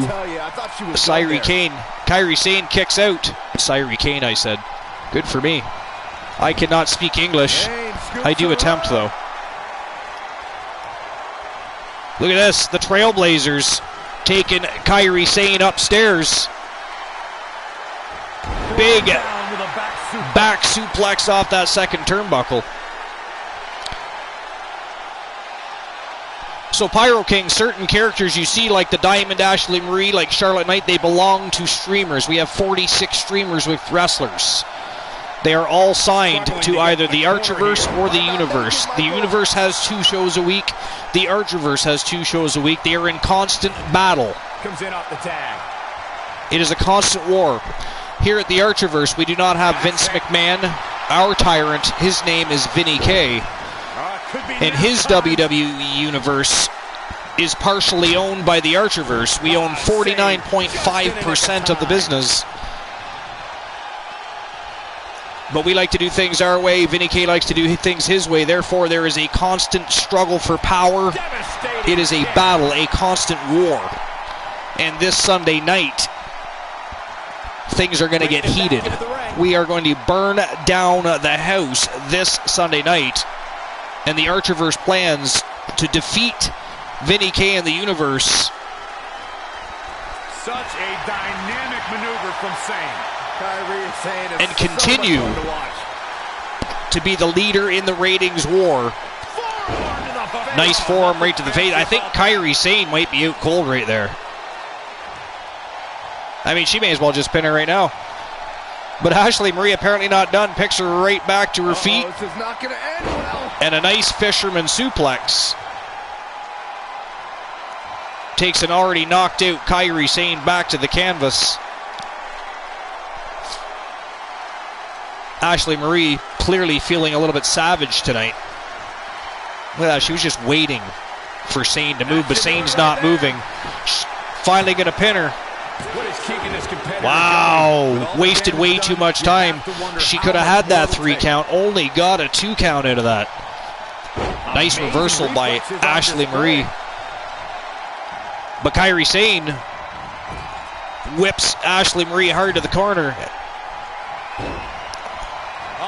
Big shoulder block right to the belly, and here she goes. She is on a roll. Another sliding clothesline right to the guts. And the cover for the win. This is it.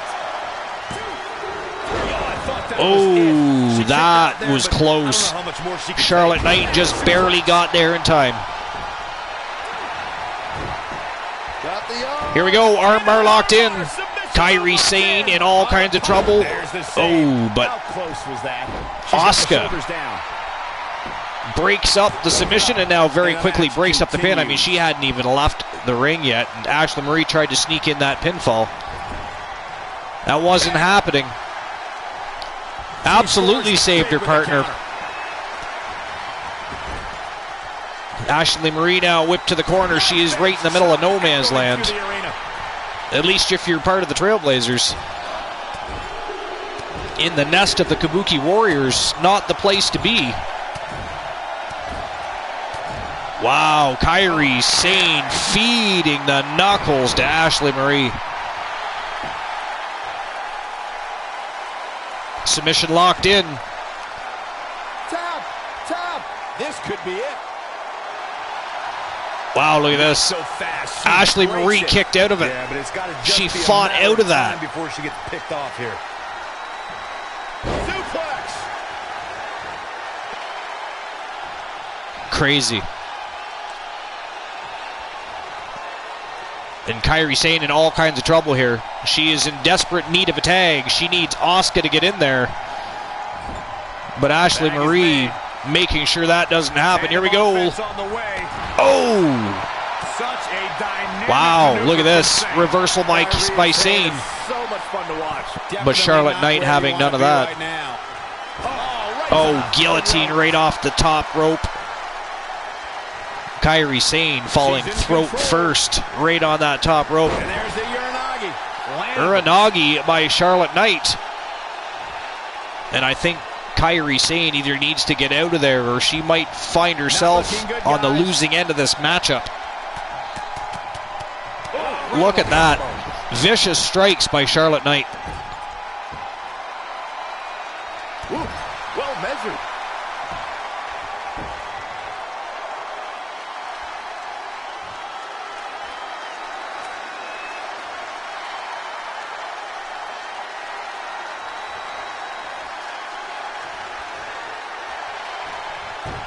Wow, nice shoulder throw by Sane. Another reversal, keeping the Kabuki Warriors alive here. Just when it looks like Trailblazers are going to pick up the big W, Kairi Sane with insane resiliency. But again, whipped to the corner by Charlotte Knight. Asuka tags herself in. She tagged herself in. Asuka tries to throw Knight over the top rope, but she hanging on to the top rope, but down she goes anyways. Big shoulder block takedown by Asuka. Oh my goodness, crushing it.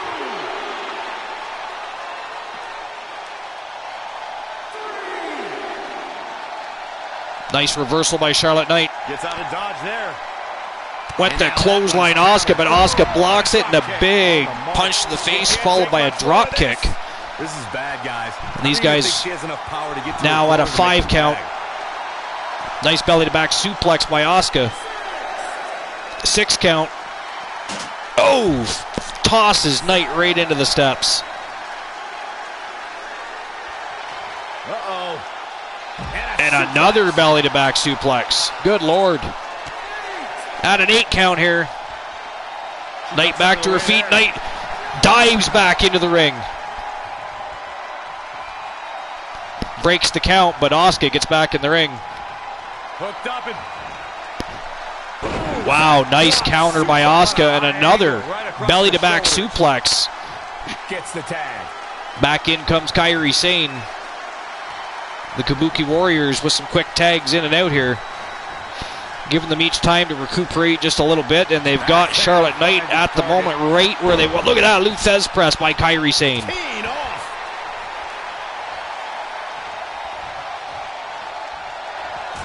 Wow, spinning back fist. Shades of Asuka right there. And a kick Oh, Charlotte Knight kicks out just in time. Holy jumps. That was crazy. Strong knee to the midsection. Boom! Oh, right to the back of the head. Big axe kick. Charlotte Knight likely out cold right there. To the arm. Hyperextend your elbow. Drop kick. Oh, great height. Kairi Sane is Charlotte Knight not moving, and Kairi Sane still stalking. Perfectly. The Kabuki Warriors looking to end things here.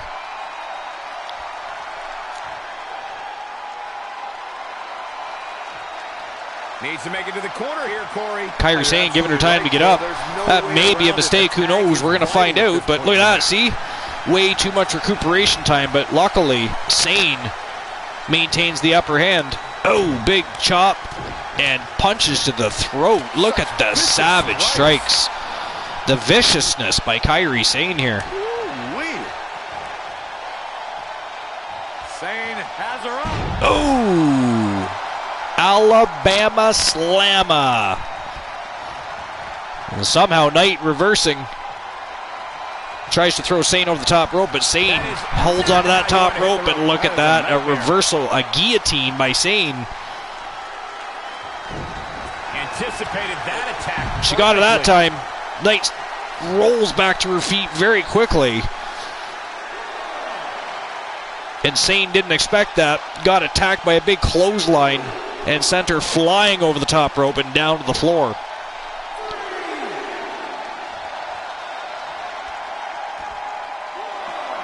Back in from the floor. Knight throws her back in. Boom! What a forearm. Ooh, nice hip throw. Here we go.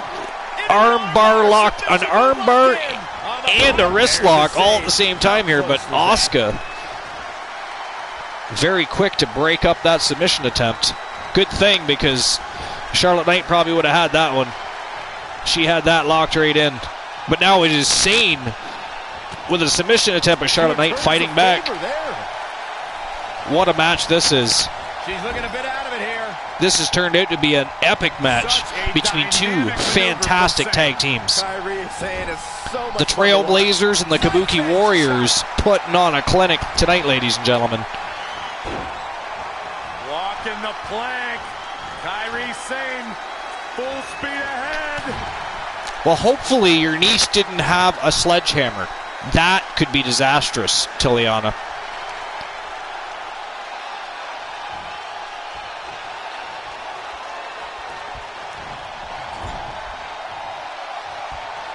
Charlotte Knight going corner to corner.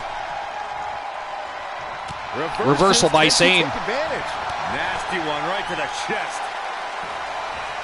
This has been one of the most back and forth matches I've ever seen. The action in the ring is absolutely stellar.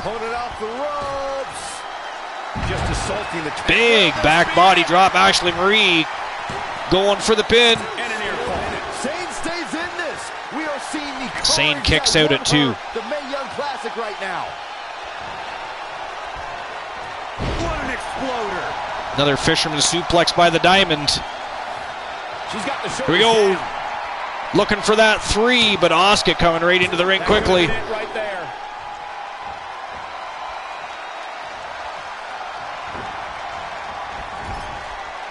Back into no man's land goes Kairi Sane. Reversal by Sane. And here we go, corner to corner by Sane this time. And Ashley Marie finds herself in no man's land. Or in this case, I suppose, no woman's land. The Princess Pirate walking the plank. Damn. That has just got to move the insides when she lands that. Now that got those shoulders on the mat. Whoa! Kairi Sane does it. Man, oh man, they did it. They managed to beat the Trailblazers. What a match that was.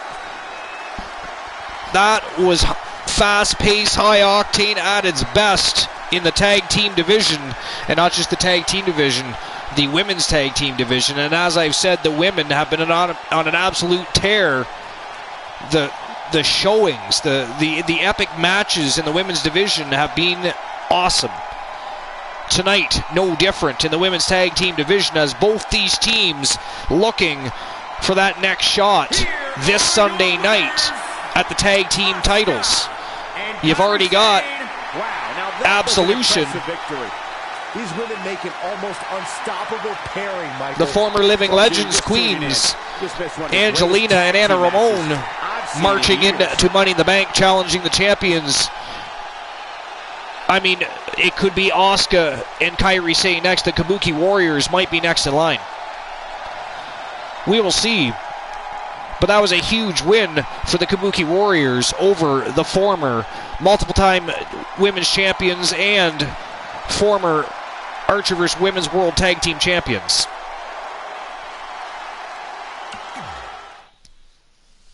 Another fantastic matchup. The road to Money in the Bank pay-per-view is certainly ablaze. And here we go again. Look at that. They are getting their shot right here tonight. They are leapfrogging. Holy Jesus, we are going to see the Kabuki Warriors right back in action. We don't have to wait till Money in the Bank. We do not have to wait till post Money in the Bank. They're going to get the job done tonight. It is the Kabuki Warriors versus Dynamite Jessie Lee and Danny Sparks, the Queen of the Ring. They are vicious and delicious. And let's see how the Kabuki Warriors hold up. They're going to have to ride momentum. They're going to have to take the hype from the last match, the excitement of the fact that they are getting an immediate tag team championship matchup after taking out the Trailblazers, because they're facing two of the most fierce vixens in the business, and it is for the Women's World Tag Team Championship. Let's get the betting lines open so everybody can bet on the matchup.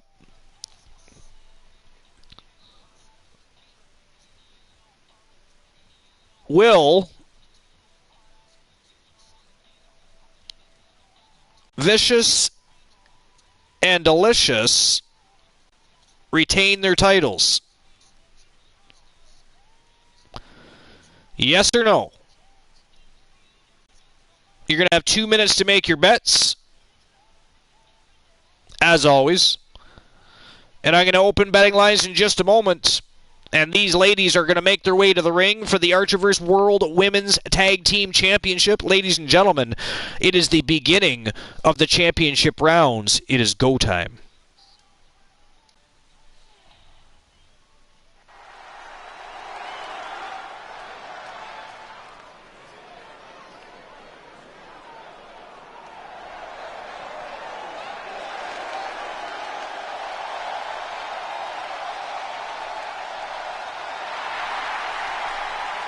Sane's about to set sail. The following contest is scheduled for one fall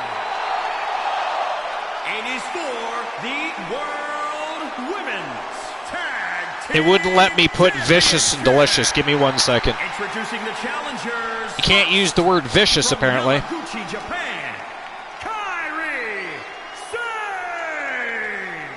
Such an incredible story of Kairi Sane. She started off, so I just have to reword it. Attending WWE events when they came to Japan, and now an opportunity to compete. So will V&D, which is Vicious and Delicious, retain their championships? Yes or no? Betting lines are officially opened.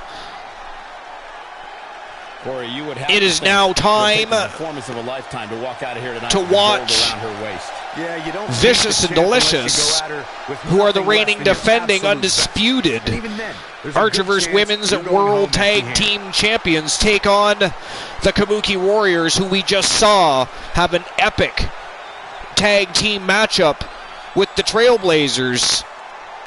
Well, they immediately called out the champions. The champions were watching. The champions made their way out to the ring. Now it's go time. The match is on. It is official. And here come, well, first of all, we're going to have Asuka. And then the champions are going to make their way to the ring. Head knocked clean off.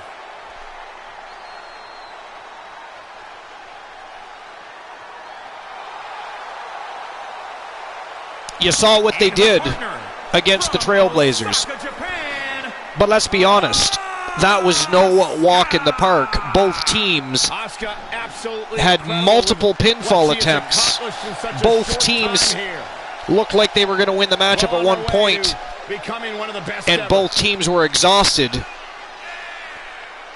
damage retention is a real thing. What kind of shape are the Kabuki Warriors in? I mean, that was a battle. They were just in a war. So again, they're going to have to ride the momentum. They're going to have to ride that excitement, that electricity flowing to the fact that they got an immediate tag team title shot. There's no telling when or if her next title match will even come. And let's face it, if they're able to somehow pick up the win here tonight, they have bragging rights out the wazoo, because they will have beaten not just the Trailblazers, but Vicious and Delicious all in one evening to become the Archerverse Women's World Tag Team Champions. That would be amazing. Can it happen? Yes. Will it? I don't know, but we're going to find out. And here come the champions.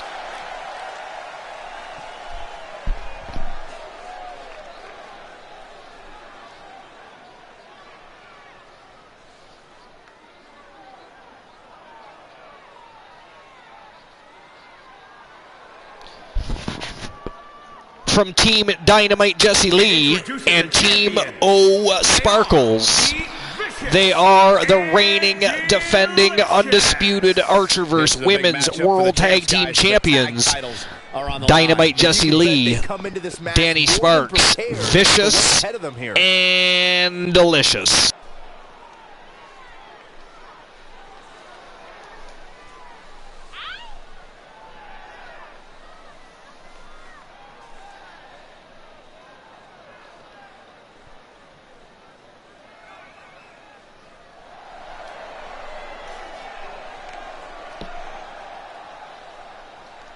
I love Jessie, but the Pirate Queen has moxie.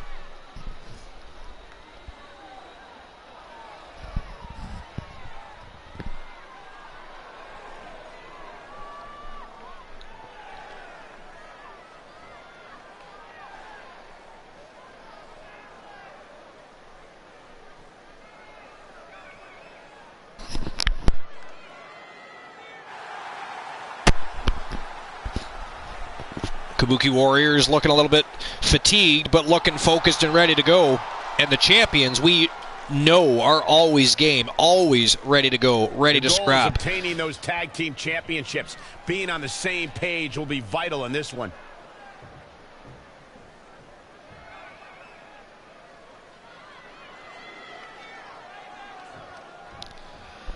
And here we go.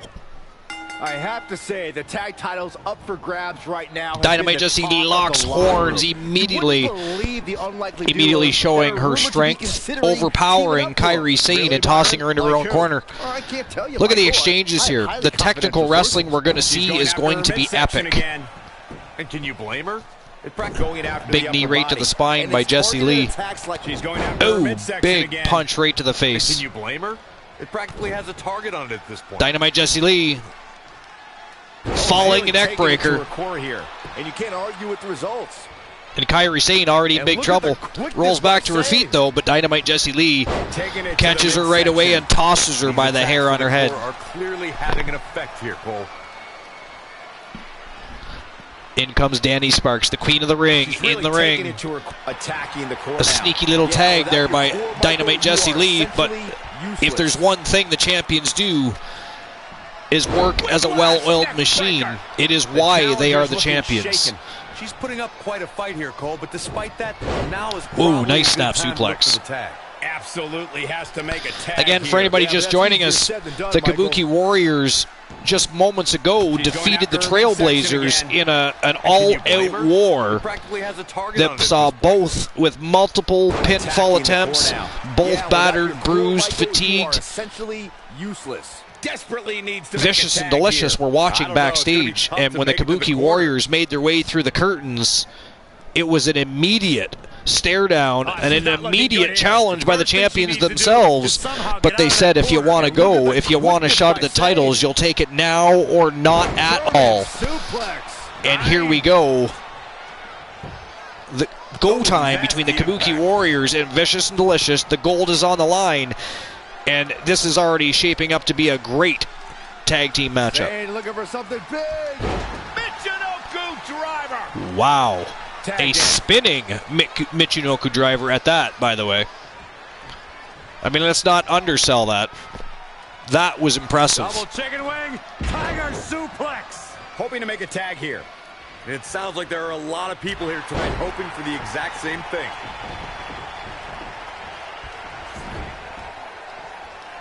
Danny Sparks takes a breather inside of the ring, but Asuka not giving her a chance to breathe. Out she comes. And look at this.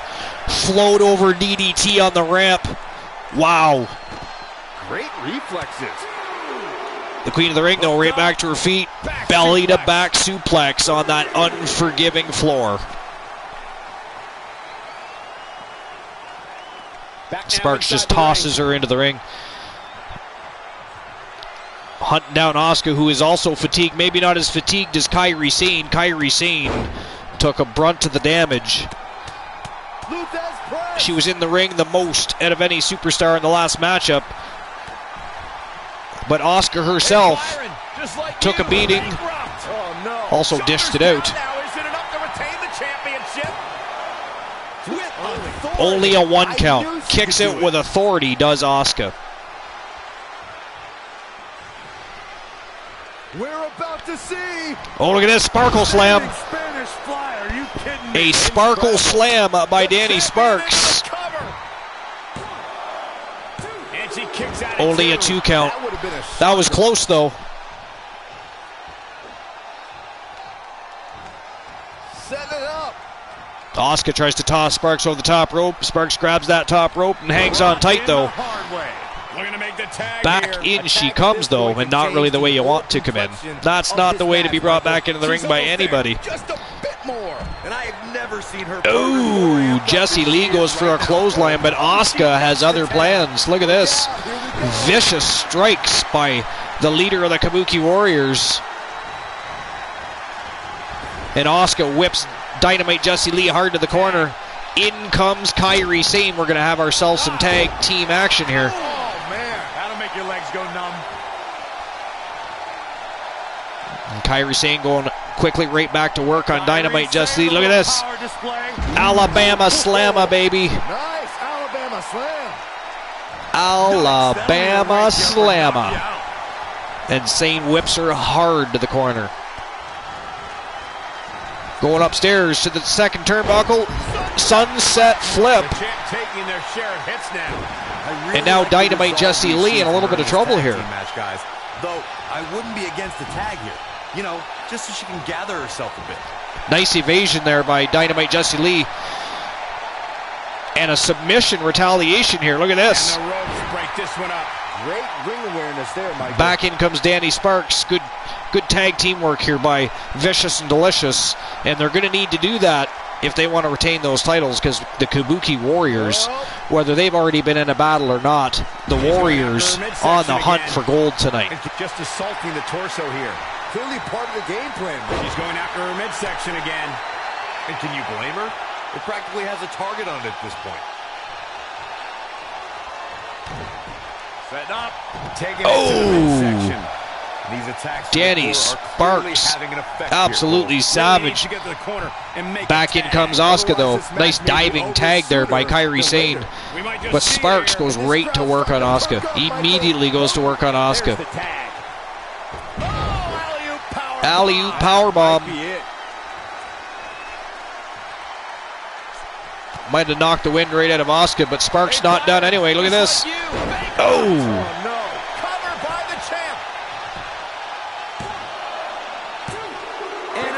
Oh, barely kicks out. Asuka barely kicked out of that one. Oh, target acquired and destroyed. Nice jump spinning back kick by Asuka, and off the rope she comes. And a huge hip attack lands right in the face of the champion. And kick out. This one's not over yet. But Danny Sparks kicks out. The champion's not done. Danny Sparks had faith. She didn't even move. She's got her. Asuka with another reversal. Wow, release German suplex by Asuka.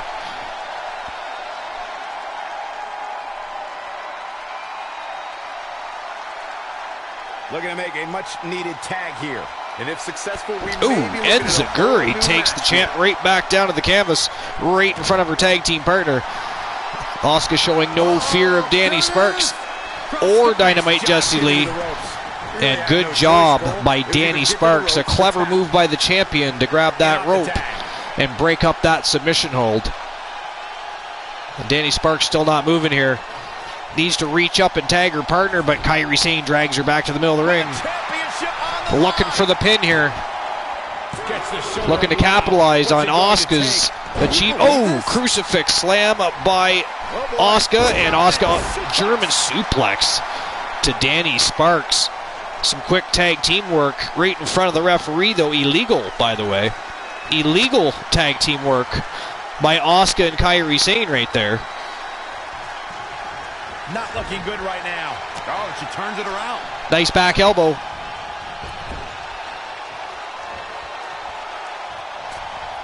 What are you thinking about some tag team action? Apparently one of my timers are not working. Just ignore that Stream Elements message there where it says response message. Not really sure why that's a thing.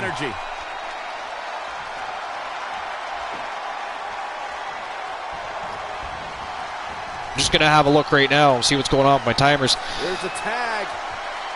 Asuka tag back in. Tag team work by the Kabuki Warriors again. Big back body drop. Dynamite Jessie Lee getting taken down time and time again here by Asuka. Two big clotheslines and a super kick, and now it's Dynamite Jessie Lee and Vicious and Delicious in a little bit of trouble here. Oh, another big hip attack right to the face. Danny Sparks, though, quickly breaks that up. Only a 2 count. The champions are still alive, and that means the Kabuki Warriors are still on the hunt. Becoming more and more fatigued as we go here in their second matchup of the night. But Dynamite Jessie Lee back in control. Oh! Catches Jessie Lee right in the jaw again with another spinning back fist. Yeah, but I'd hate to see what happens here. And now it's Dynamite Jessie Lee rolling outside the ring while her partner Danny Sparks now in the corner, and Asuka on the attack. Asuka with the offense. What's this?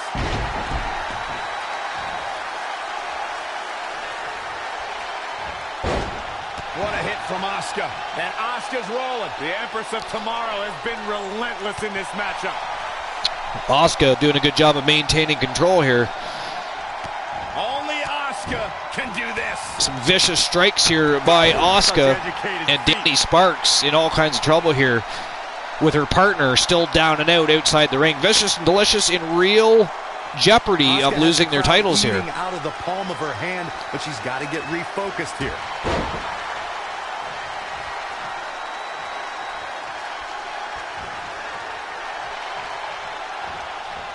She is just too quick. Got out of the way in a hurry. Man, oh man, these guys are going back and forth.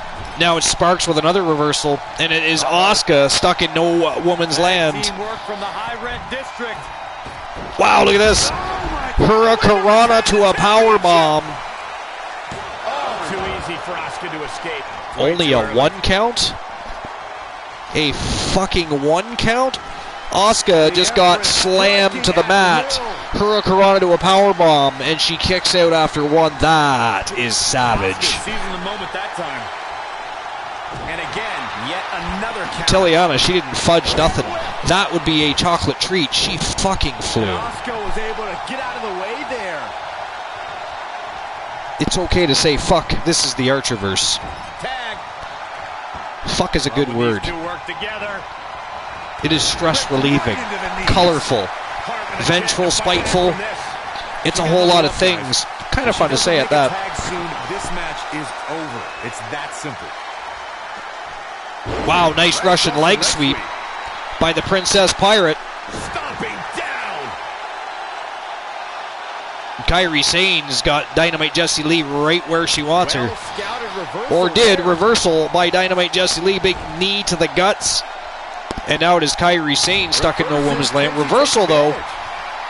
And Kairi Sane whipping Dynamite Jessie Lee right back to her corner. It is corner to corner carnage here. Alley-oop.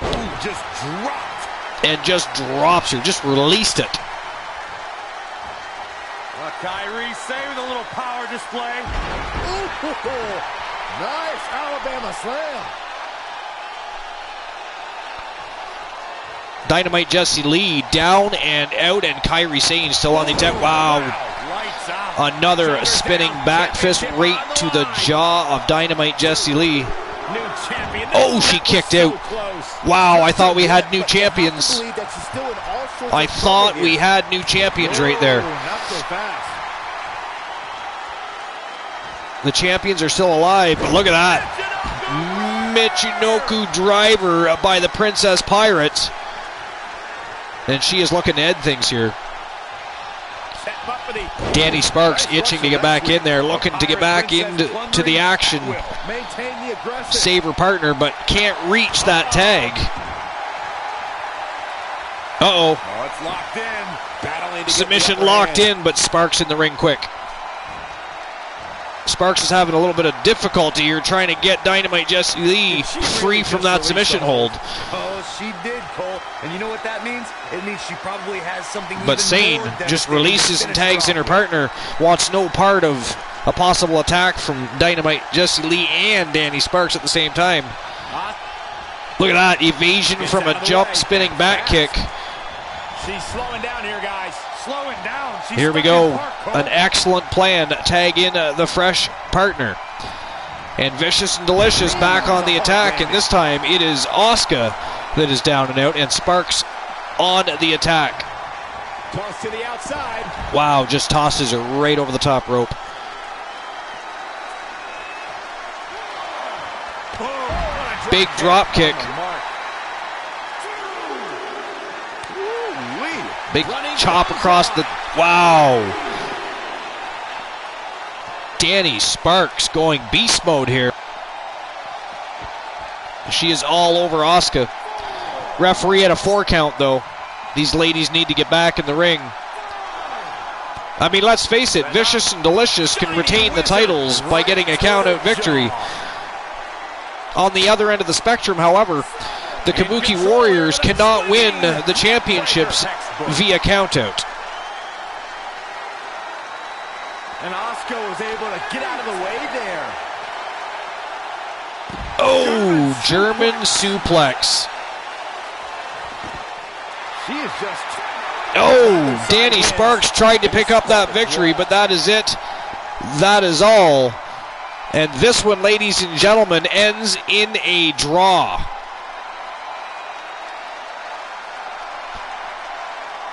So I will guarantee you that won't be the last time we see those 4 vixens going to war in the ring.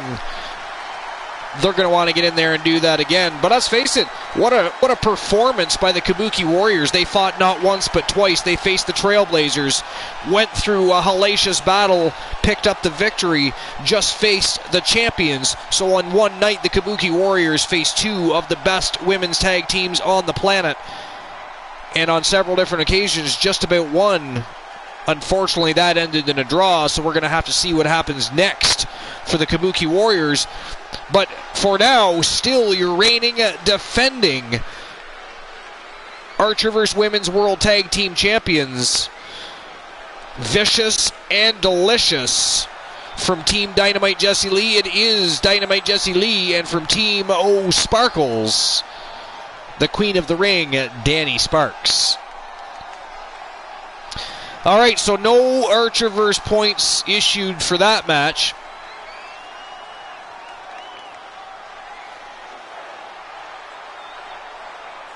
But I'll make sure everybody gets their points issued here.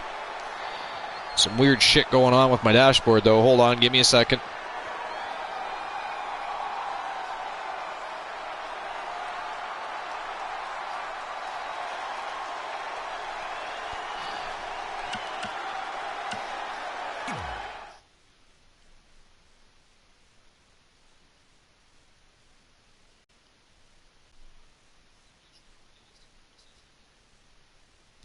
Once my dashboard stops screwing around, it's about to get thrown across the room.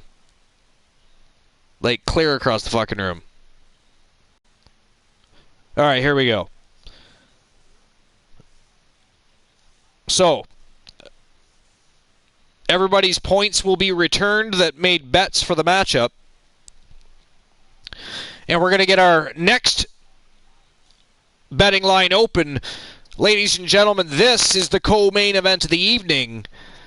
And it is for the Archerverse $1 million champion. It is the villain of the Archerverse, Kareem Key Woods, one of the three from the place to be, Trigger Talk TV, putting his title on the line against the Viper, the Apex Predator, the Legend Killer, Randy Orton. Can he pick up the gold? Can he take out the villain? Or will the villain chop the head off of the Viper? We're going to find out, because these gents are ready to get things rocking and rolling. It is go time for the Archerverse $1 Million Championship. And in the meantime, allow me to get the betting line open. Will Woods retain? Contest is a tables match. Yes or no? It is for the $1 Million Championship. Again, 2 minutes to make your bets. Somebody is about to get hurt. Betting lines are opening right now. The man who burst on the scene is the youngest champion in history. And here we go. The Legend Killer. Co-main event of the evening underway. The Viper and the Villain. The Archerverse $1 Million Championship is on the line. Let's go. Yo, Bromer, how you doing, buddy? Thank you very much, Tiliana. But allow Bromer to show you how you actually shout out Trigger Talk TV. WWE superstars have fared as well throughout their careers as Randy Orton. If Bromer remembers the command. Calm, collected, but laser focused. If not, allow me. And ready to explode at a moment's notice with an RKO out of nowhere. Booyah! They, ladies and gentlemen, have their own special command here at the Archerverse, because these gents will entertain you daily. Believe me, they are three that be Trigger Talk TV, 3TV Reese, 3TVB, and I'm Just Key, total villains committing villainy, but I decree it's the place to be. Constant help and support for you and your own growing community doesn't have to be sought after. Not only will they be there, they'll rally the troops and they'll jump through hoops to guide, so enjoy the three and join us on the ride over at twitch.tv/Trigger Talk TV. No worries, Bromer. I got you, buddy. Tiliana, you know who Bromer is. Bromer, Tiliana, Bromer. Tiliana, now a mod of the channel as well. Bromer, the general of the mods. He is the king mod, the mod with the most. Having a bit of a bad week he is, though. But still here to support his friends, the army, the Archerverse. That's why we appreciate Bromer so much.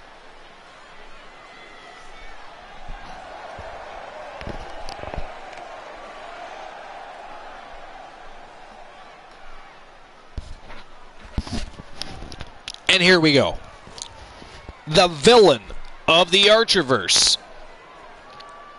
He is the villain, Kareem Key Woods.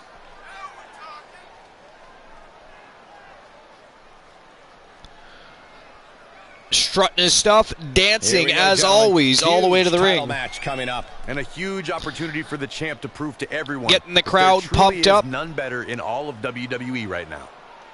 And this is going to be a fantastic matchup. Be one of the biggest title defenses we've seen in a the Viper Randy Orton, a multiple-time champion in every division, Intercontinental, United States champion, Tag Team champion, 14-time now, was he 15-time now, world champion.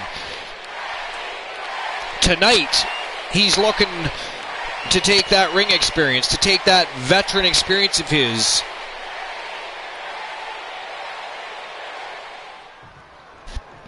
and put Kareem Key Woods against the ropes.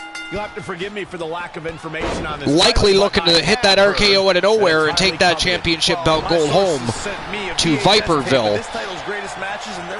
But he's going to have to put the villain, Really? Hey, can I borrow that tape, Corey? Absolutely not just on his back, but through a table to to make that happen. Ladies and gentlemen, this is a tables match for the $1 Million Championship.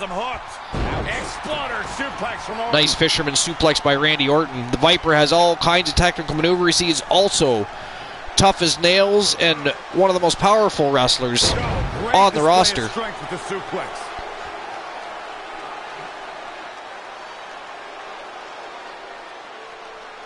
The villain was, of course, one of the fastest rising superstars in the business.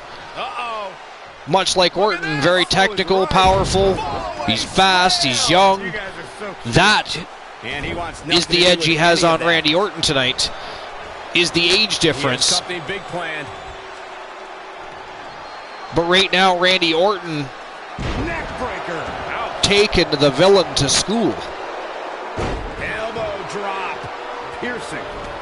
Exit in the ring. Very interesting game. Orton going for that table. In it comes.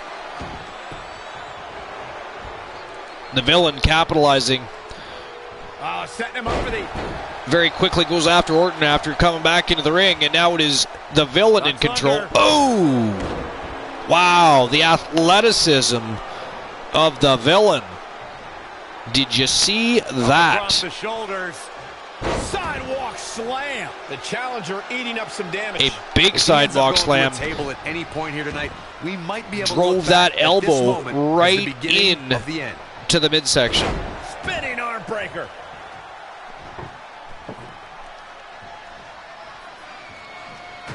Woods setting up the table. He doesn't want to play any more games. He wants to take his belt home with him.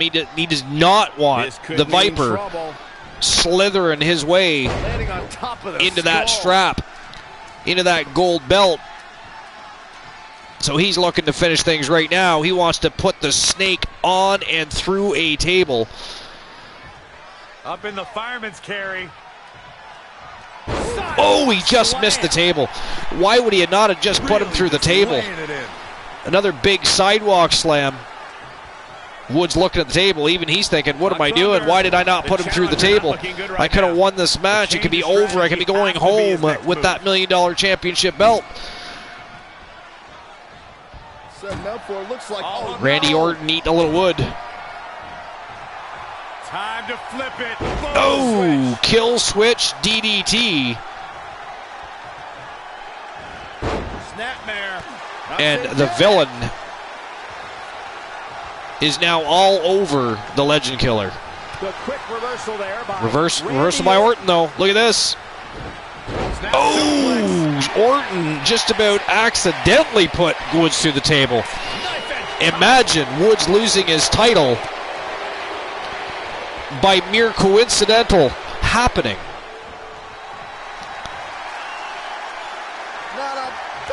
Here we go.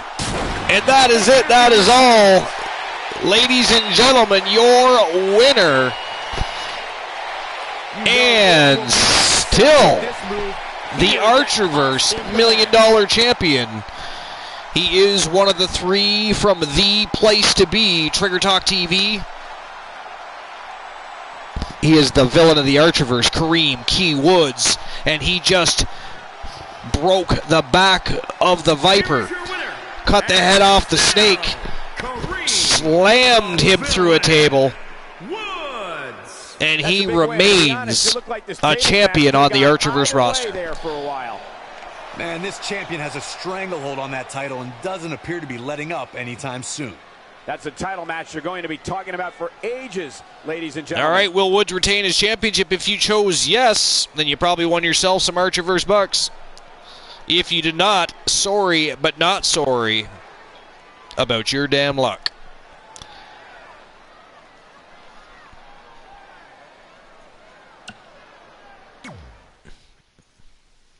All right, here we go. We're approaching the main event of the evening. Don't forget, after the main event, we're going to have ourselves a dark match, a go-home happy match, and we're going to have the debut of a brand new female superstar that is looking to hit the ground running and run wild through the women's division here at the Archerverse. Or the universe, I guess we'll find out. We don't know for sure. We just know she is here. She's in the building. She is ready to roll. And we're going to see her in a matchup immediately following the main event of the Archerverse Fastlane. So don't go anywhere yet. Do not adjust your sets. It is still go time. It is not go home time. It is go time. And we are just about at the main event of the evening. But for now, looks like the Iceman Christian Hart's got something to say. Maybe it's got something to do with that loss the Hart Foundation took earlier this evening against the War Raiders. The Gremlin, Typhus Tucker Tyson, Samoa Joe, and Alan Severn from Team Glenola. They picked up a big W over the Hart Foundation. So it could be about that. Or maybe it's about all the people that keep coming out of the woodworks and challenging the champion time and time again, show after show. I guess we're going to find out because he is ready. He is ready to come out to the squared circle. So without further ado, ladies and gentlemen, the reigning and defending Archerverse World Heavyweight Champion. He is the leader of the Hart Foundation, the Iceman, Christian Hart. I had a feeling we would start this way. Man, it's on now. This could honestly be about a few things. Let's find out. This goofball thinks he's the face of the Archerverse. Go, Bromer. Go, Bromer. It's your birthday. I mean, I'm all for Bastion Cool, especially considering he is not only late, but quite possibly going to miss the show tonight.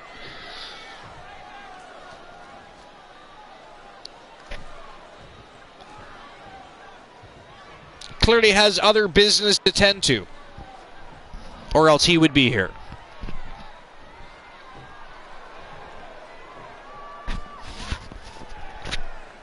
Just a bully.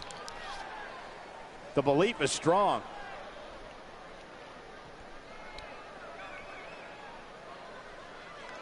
Is he going to talk into the microphone or into the microphone? Okay. There you go. There you go. Now you've got it. Good for you. What is he doing? He looks like he's lost. He's dazed and confused. Like, what is even happening right now? Just a bully. Okay.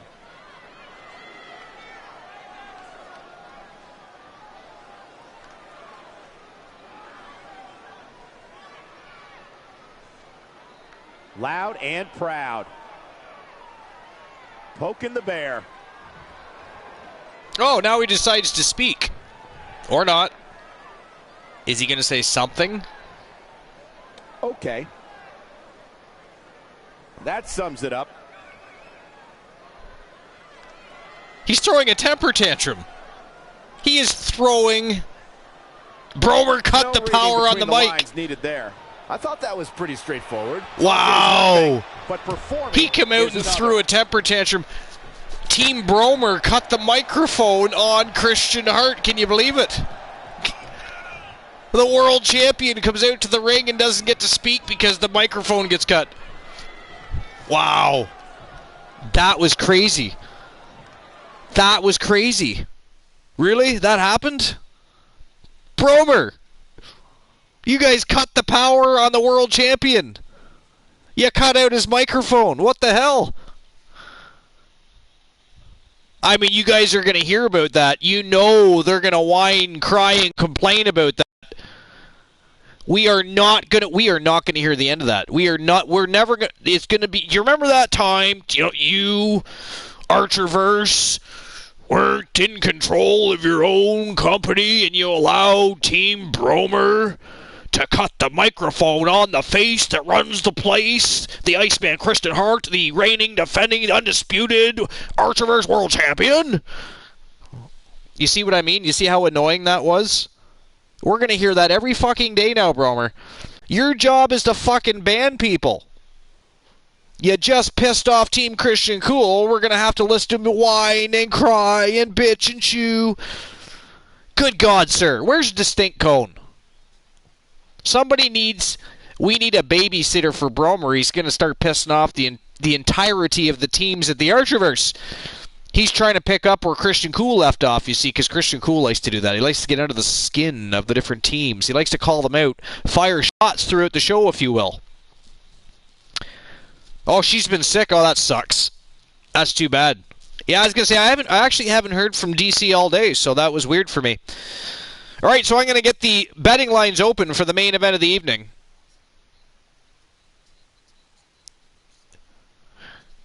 So the main event of the evening is Reese the Voice Williams, the final and third member of the three that make up the place to be. Trigger Talk TV is putting his brand new championship that he just won, and I mean just, because he just won it on the Archerverse Clash of Champions this past Wednesday night. It is the Dragon Pure Wrestling Championship, and he is facing one of the very best to ever lace them up and step into the squared circle. Ladies and gentlemen, this is 15 minutes of iron. Two of the best wrestlers on the planet, one squared circle, 15 minutes, as many pinfalls as they can possibly get. This is going to be fire. They're ready to go. So let's get this bitch underway. What an epic main event. It is a fantastic way to cap off the show. It's time to get things underway. Get things a-go, because it is go time.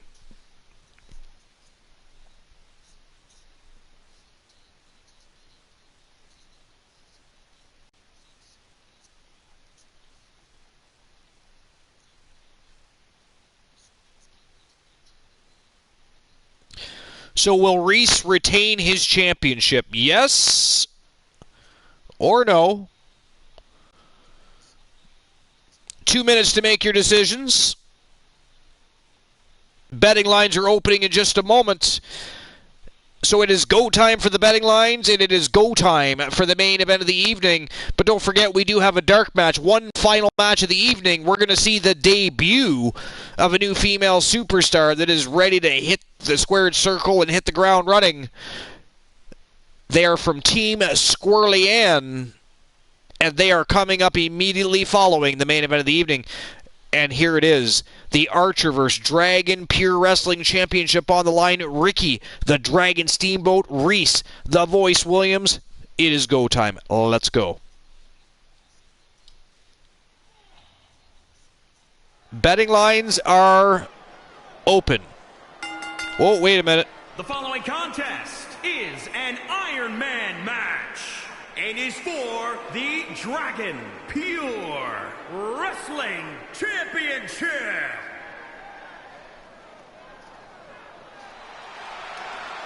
The Dragon on his way to the ring. Why will it not let me put that?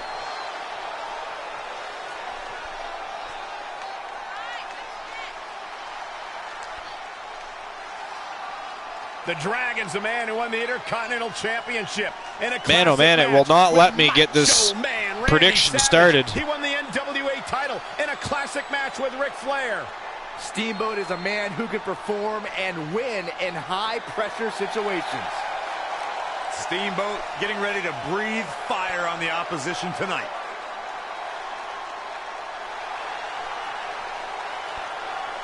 All right, I'm going to cancel it and restart it. Oh, it did start. What the hell? It was acting like I couldn't start the prediction, but it looks like it already started somehow. Bromer. Oh, okay, yeah, it's already started. All right, that's weird. It was acting like I hadn't already started it. I don't know what happened there.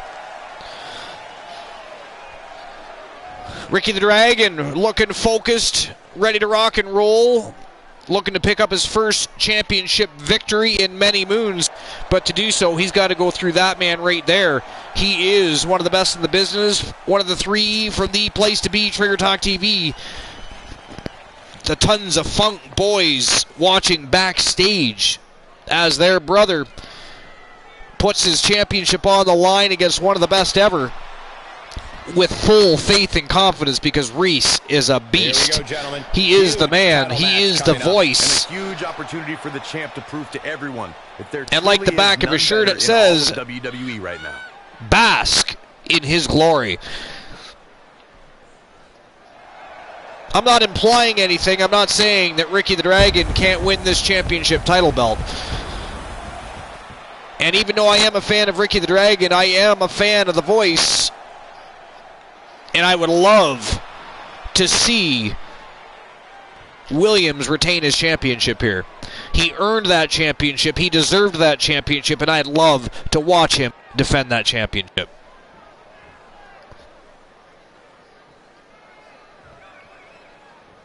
Here we go, folks. Main event time. Introducing the challenger from Honolulu, Hawaii. The Dragon Pure Wrestling Championship on the line, baby. The Dragon Steamboat.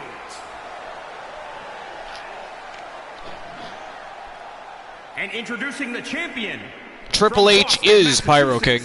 Weighing in at 255 pounds. He is the Reese, the Voice, Williams.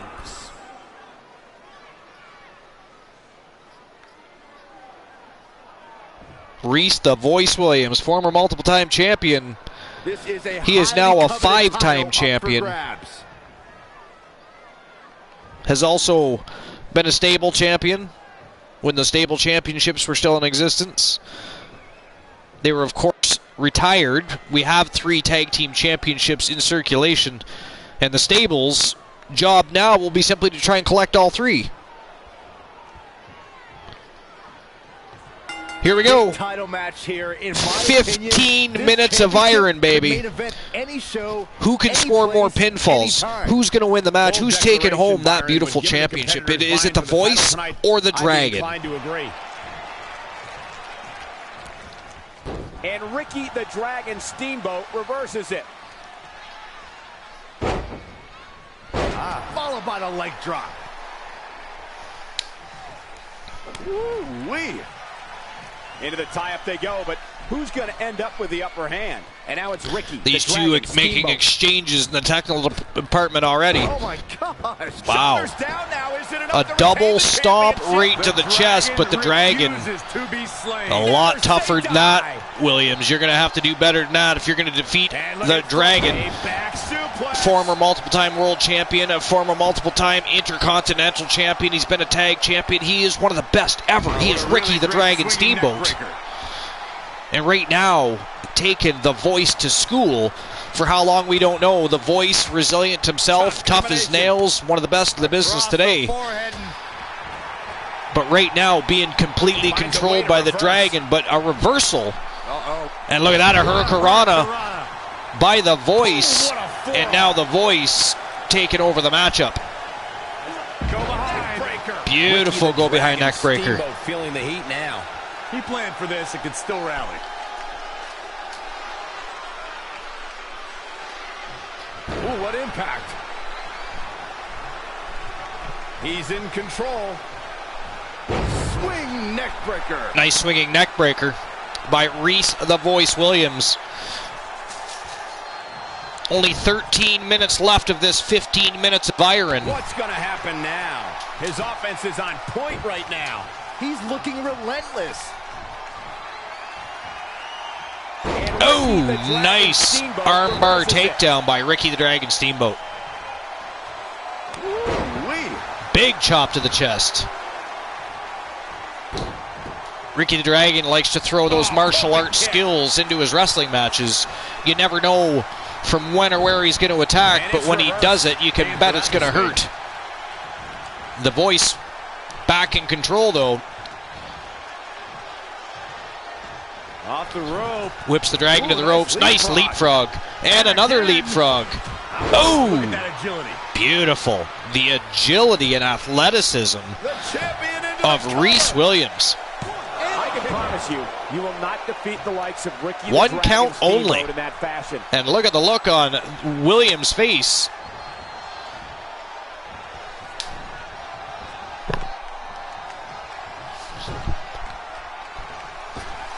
And look at hung up on the second rope. Look at this aggression. How on earth did Ricky Oh, Steamboat reversal turn that by one Ricky around? Steamboat. And look at this. A sleeper hold by Ricky the Dragon Steamboat. Oh! Great job breaking the hold there. Good thing, too. A stunner breaks the hold, though. Good buster. Good way to fracture a rib. Hooked up. And boom. Beautiful. Michinoku Michinoku driver seems to be a popular move tonight. He's totally out People in the back watching, apparently. Watching on, seeing the effectiveness. It is a fantastic move. Little dragons out there.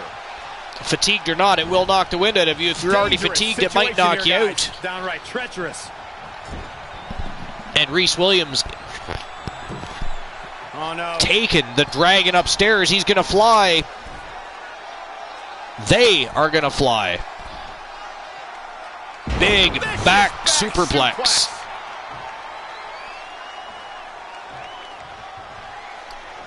I think the voice might have hurt himself just a little bit on that last big back superplex, but he is still on the attack, taking the Dragon back up to the top turnbuckle.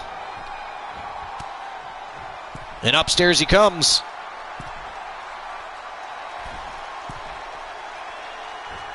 Wow, big superplex. That's a back superplex and a superplex. New champion. Yeah, no doubt. That's the first pinfall of the match, ladies and gentlemen. It is 1-0 for the champion. And he is right back on the attack.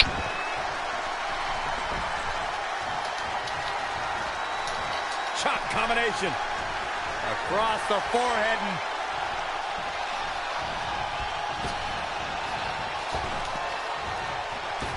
Oh, what a back elbow.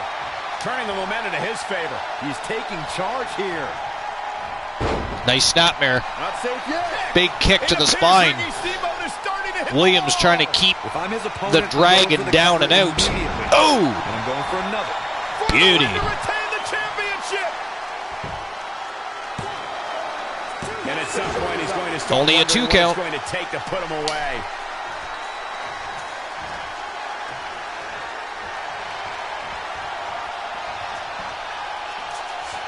Man, another power bomb by the voice. That's it. Oh, the Dragon kicks out.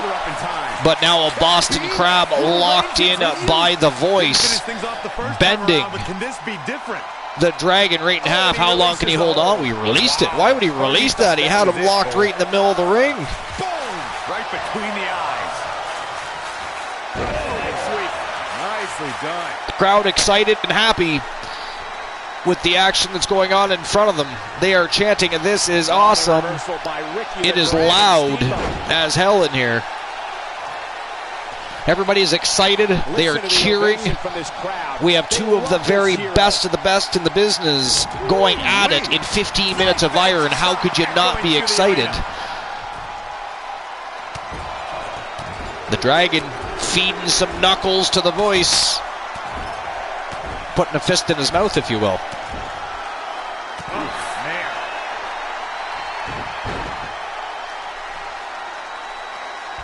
Now the Dragon in control of the champion. Has him on the floor and going to work. Wow, nice monkey flip. Had a wrist lock on and then monkey flip. Insult to injury, if you will. The voice overpowers him, though. He's in big trouble. But the Dragon with a reversal. Nice belly-to-back suplex. Rattled the champ. He's going to need to find a way to compartmentalize the pain while also saving some stamina. Another snapmare takedown. Oh, stomping away. And now it is Ricky the Dragon in full control. Oh! On that one. Big knee to the stomach. A nice reversal by the champion. And now he is back in control. And returns the favor from earlier. A big chop across the chest takes Ricky the Dragon right off his feet, but only a 2 count. Still only a 2 count.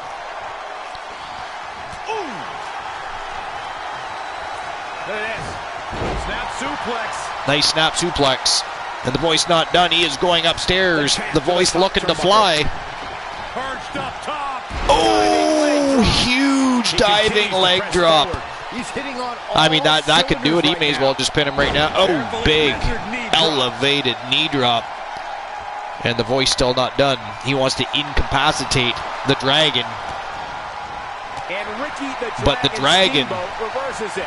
looking to mount an attack, but Oh, what a kick. the voice has other plans. And you know what's next, guys? Vicious strikes from the voice. Look at this. He has gone beast mode. Has this one in hand. Wow. That has to feel good. It's been covered by the champ. The champion gets a fall. 2-0. Less than 6 minutes left of this epic 15 minutes of iron between two of the very best on the planet, Ricky the Dragon Steamboat and Reese the Voice Williams. What a way to end the show. What a way to keep the excitement of this brand new Dragon Pure Wrestling Championship division. Keep it in the spotlight. Keep it trending. Keep it going. Keep the hype flowing. Here's the arm wringer, followed by the leg drop. And could you have picked two better contestants tonight to go toe-to-toe Right on the lower back. for one of the most sought-after championships, Right between one of the most prestigious wrestling championships in all of professional wrestling? Look at this, he's got a sleeper hold locked in, but reversed by the voice, the champion, with another stunner. He got out of it that way earlier, he did the same that time. And now he is back on the attack, tosses the Dragon right over the top rope. I don't know what he has planned out here, but he must be mindful of the referee's count. Back in from the floor. Having a little bit of mercy on the Dragon, I guess. He tossed him right back in. Oh, book and side slam by the champion. 3-0 is the score for the champion with 4 minutes left. 3-0. He's fading, guys. That court setting up. Reese the Voice Williams in full dominating control of this Dragon Pure Wrestling Championship matchup. What a phenomenal performance against one of the best in the world. Wow, 4-0. And he just continues to beat Ricky the Dragon Steamboat down, making him regret the challenge, regret showing up to the building, regret lacing up the boots, and he just busted him open. Ricky the Dragon now bleeding all over the place. Oh, god damn. Viciousness by the voice tonight. Holy hell. Can you guys believe this? He has gone savage. Where is Dynamite Jessie Lee? Get her back out here. Her man has gone cray-cray. He's fighting hard. Honestly, somebody send her a text. Starting to come together in a big way for this. The Dragon tried to mount an attack, but the voice not having any of it. Oh, look at this. Look at Not having any of it. Right back on the attack goes the champion, and just drops him gut first on that top rope. That is a vicious move. That'll knock the wind right out of you. Move those intestines around. Sleeper hold here by... Wow. He submitted him with the Dragon's own sleeper hold. It is just insane.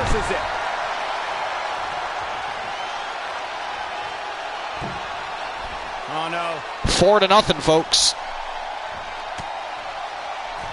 Or no, 5. That's 5. 5-0. And there's less than 2 minutes left. The Dragon, though, is trying to mount a comeback, trying to make sure he doesn't get skunked, doesn't get beat down off the scoreboard, as well as in the ring. He can't win the matchup. He cannot win this matchup. He cannot win the championship, but he can still pick up a pinfall. He can still fight for his own pride, but you know what? The champion says, ain't happening. Not on my watch. It is go time for Tons of Funk, for Trigger Talk TV.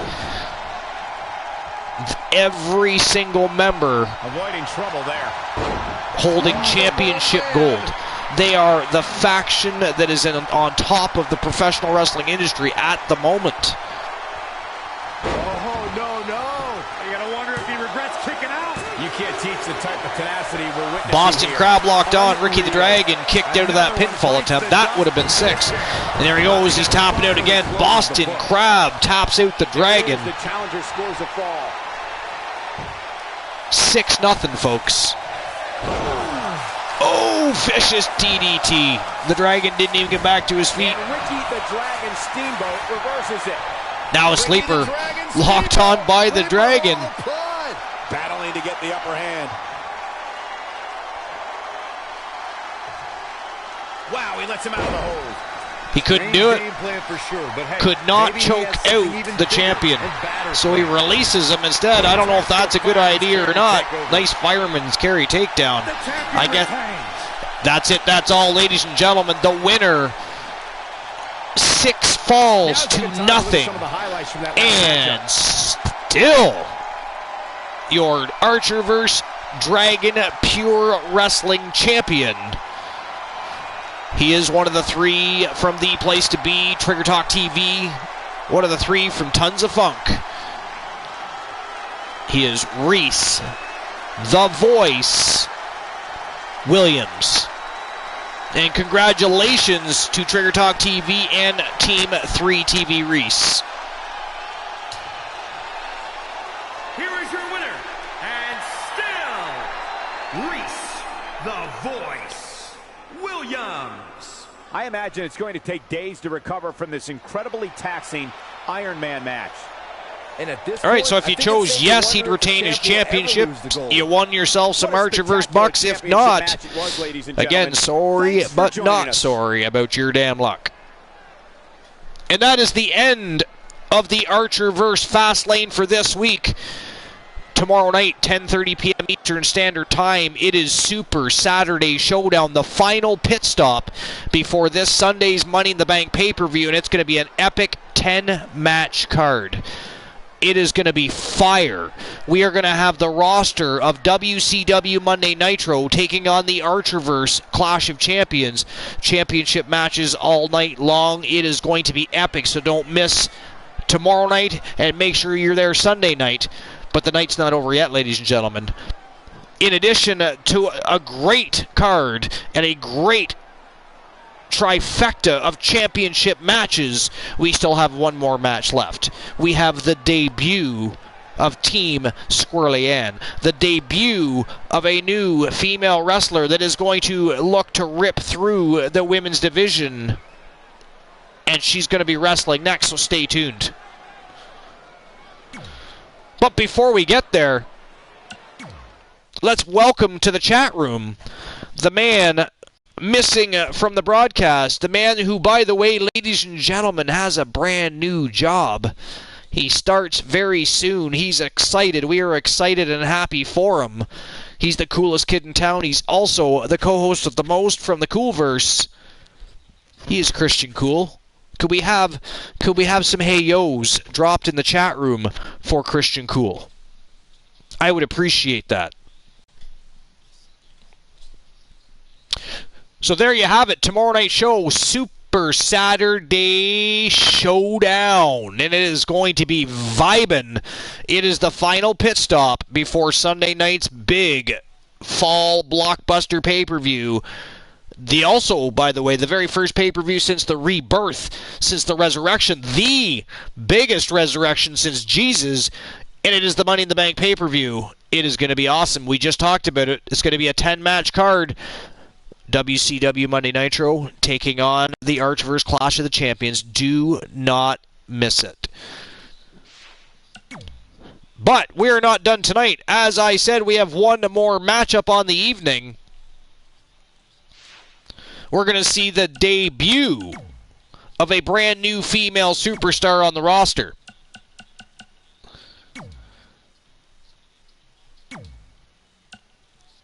And this is the Archerverse Fastlane, so we're going to go right back into the arena. And we do not want the same referee we had because he sucked monkey balls.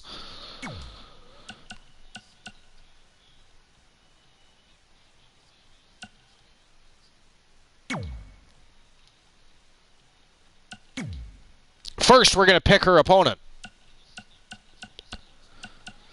We're gonna put. Hey, Ruby Riot's a good test for anybody. Anybody that doesn't know who Ruby Riot is, go ahead and Google that shit. She is a fantastic and formidable opponent, a formidable competitor.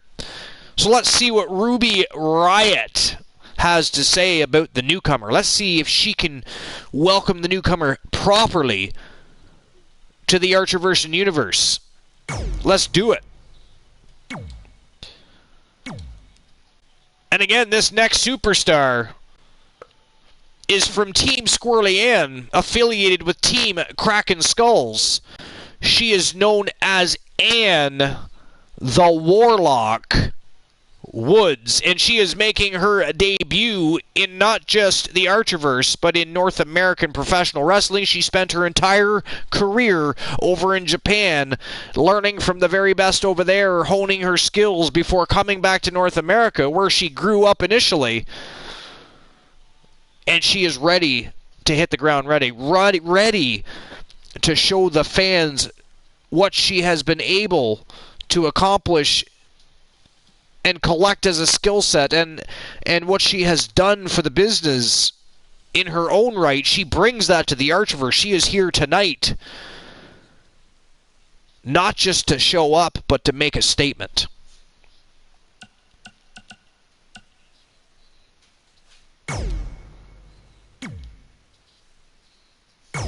And here we go. It is the final match of the evening here at the Archerverse Fastlane, the end of episode 168. And as usual, I appreciate everybody that was here all night long, everybody that's been popping in and out of the chat, everybody that supports the Archerverse every single week, 5 shows per week. You are all appreciated. Much love from the Archerverse. And Christian Cool, I hope you're proud of yourself, sir, and I hope you are as excited and happy as we are for you about that new job. We are proud of you. So again, from everybody at the Archerverse and beyond, in other communities that support the Archerverse, congratulations. We are all proud of you, sir. The following contest is scheduled for one fall. What's this?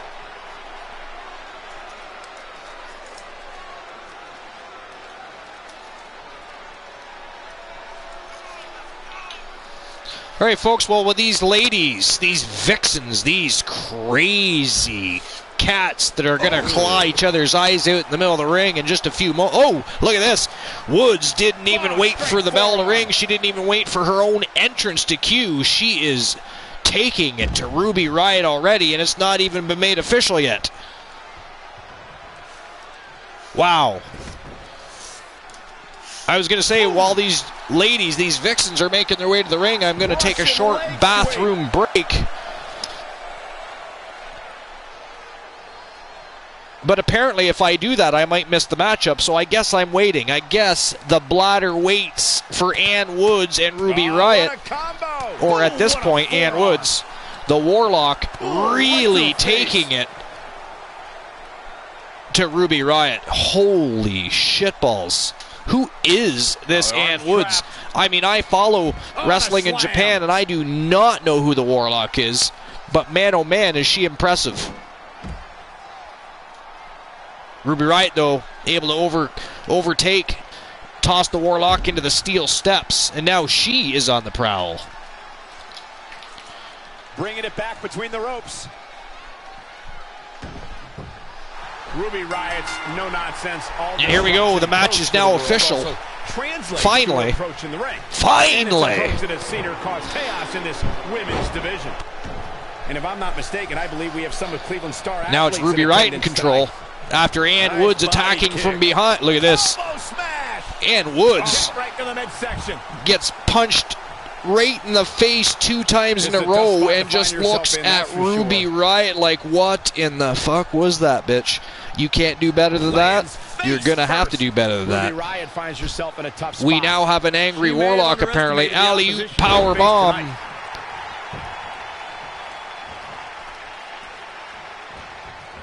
And Woods now all over Ruby Riott again. The way the match started, taking a beating from Ann Woods, the Warlock. Look at this armbar over that top rope. Wow. Great way to break your opponent's arm. Absolutely great way to break her opponent's arm. A savage move by Ann Woods. And look at this. Whoa. Here we go, guys. The power of the Warlock. And what is this? We've got the Iconics running interference for Ruby Riott. Oh, what a kick. Wow. Close quarters, knee strike. Trying to super kick to the wow, look at that. She no-sold it. She no-sold a super kick to the face. And the Warlock back on the prowl. Look at this. Up and wow. down the hard way. Will it be? I think so. 1, 2, 3. Holy shit. Now let's take another look at these wonderful women in action. What a debut. I mean, first of all, what a statement. What a statement by Ann Woods. I mean, she didn't even wait for the match to be made official. Just right out to the ring. Ruby Riott will look incredibly dim. Behind Ruby Riott, who was trying to make her way to the ring. It was her entrance, her moment of glory as she was making her way down to welcome the newcomer. She's attacked from behind, brutally beat down. She had a few moments to shine, but Ann Woods, the Warlock, very quickly retook control of that matchup. Whoa, that's crazy. Absolutely crazy. Well, that was a very fast matchup. Let's say we have one more matchup. Let's see Ann Woods in action one more time, because that clearly wasn't a tough enough test for her. Clearly not a tough enough test for the Warlock. So seeing how she's in a fighting mood, seeing how she wants to cheat, seeing how she wants to attack people from behind, wants to be a villain in addition to being a Warlock. Let's find her a different partner. Let's see if she can do that shit twice.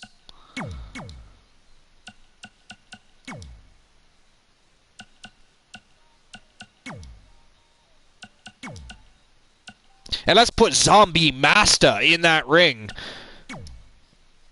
We need a referee that can make sure those Vixens maintain proper behavior while in that ring. We want a clean matchup.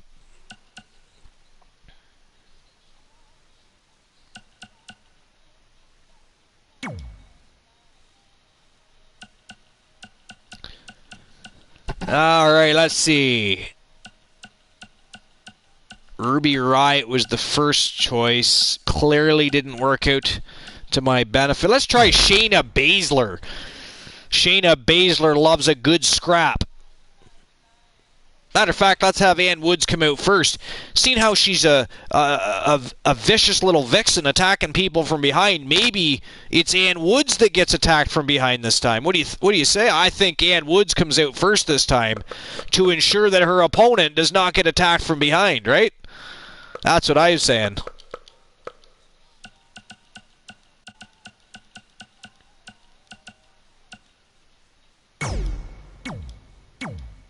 And Shayna Baszler, it's going to be. And we know Shayna Baszler is always looking for a good fight.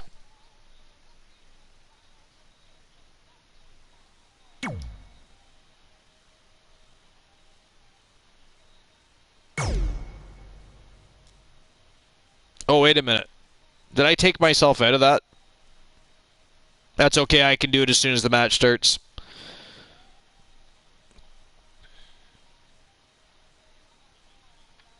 Did anybody notice if I took myself out of that matchup or not? I hate when I do that.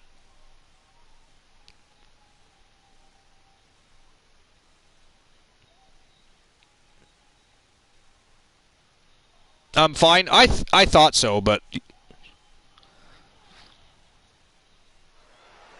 Yeah, I saw the comment about Kraken's bomb.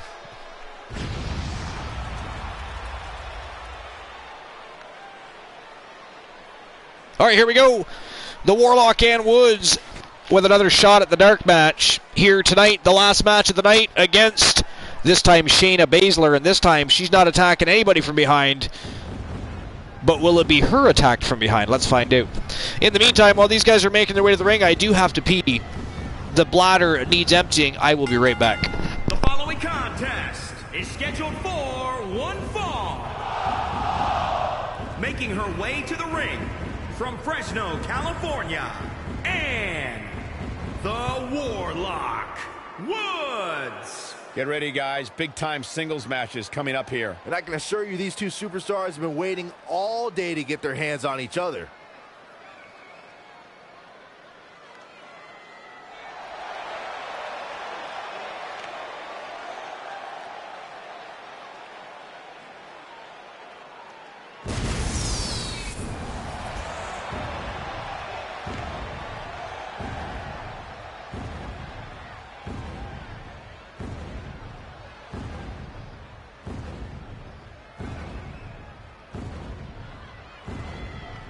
And she's obviously proud of what she's been able to accomplish over the course of her career, as well she should be. I can respect that, Michael. She clearly has worked hard to get where she is, but she also has to remember that she has a long way to go.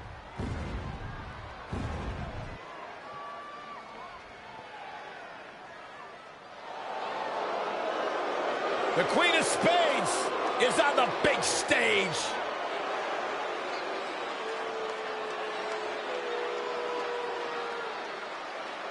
It was just a matter of time before Baszler got to the grand stage. And from Sioux Falls, South Dakota, Shayna Baszler. You know, some superstars get too consumed, too overwhelmed by the pressure and the scrutiny that comes with performing on the big stage. But when it comes to Shayna Baszler, she feels right at home. She'll punch you in the mouth and will never apologize for it. She'll make you tap out. She'll break your arm. She'll break your leg. She's the Queen of Spades. Dangerously proficient, ruthlessly ambitious, has no respect for the competition. And when you're this bad, why would you? And a woohoo! I made it before the match started. Woo! YouTube guy 33, yo Archerverse, how you doing, YouTube guy? You've made it for the very last match of the evening. You've already missed the main card. The Archerverse Fastlane is already off the air. This is a dark match introducing, for the second time tonight, she thought she'd be wise and attack somebody from behind.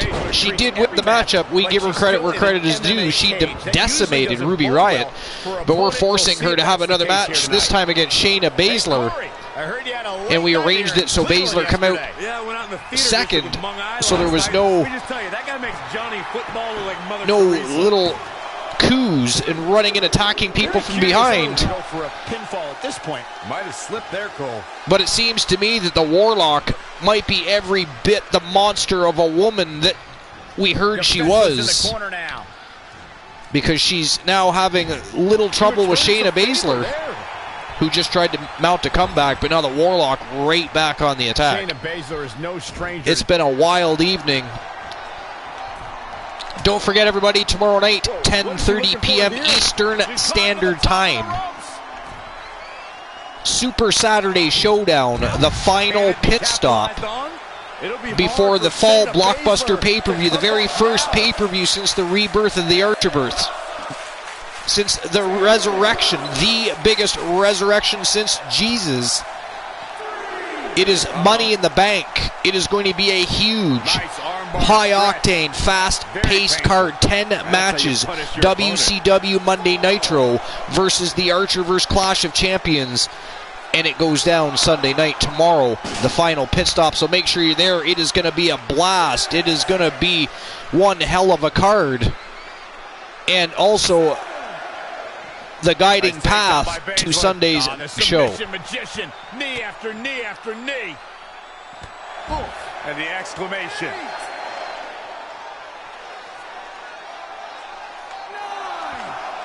producing a trampling.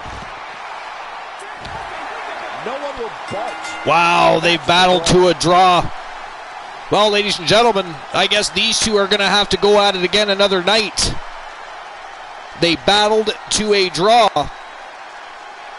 And that about does it for episode 168 here at the Archerverse. Ladies and gentlemen, thank you very much for constantly supporting, unwaveringly, the Archerverse. All of our shows, Christian Cool, The Coolverse, Zombie Master, The Turret Man, everybody that you support, we're all one big giant community and family, and I appreciate you for doing so. But now, we're going to end the evening the way we should. We're going to raid Zombie Master, who is still going strong.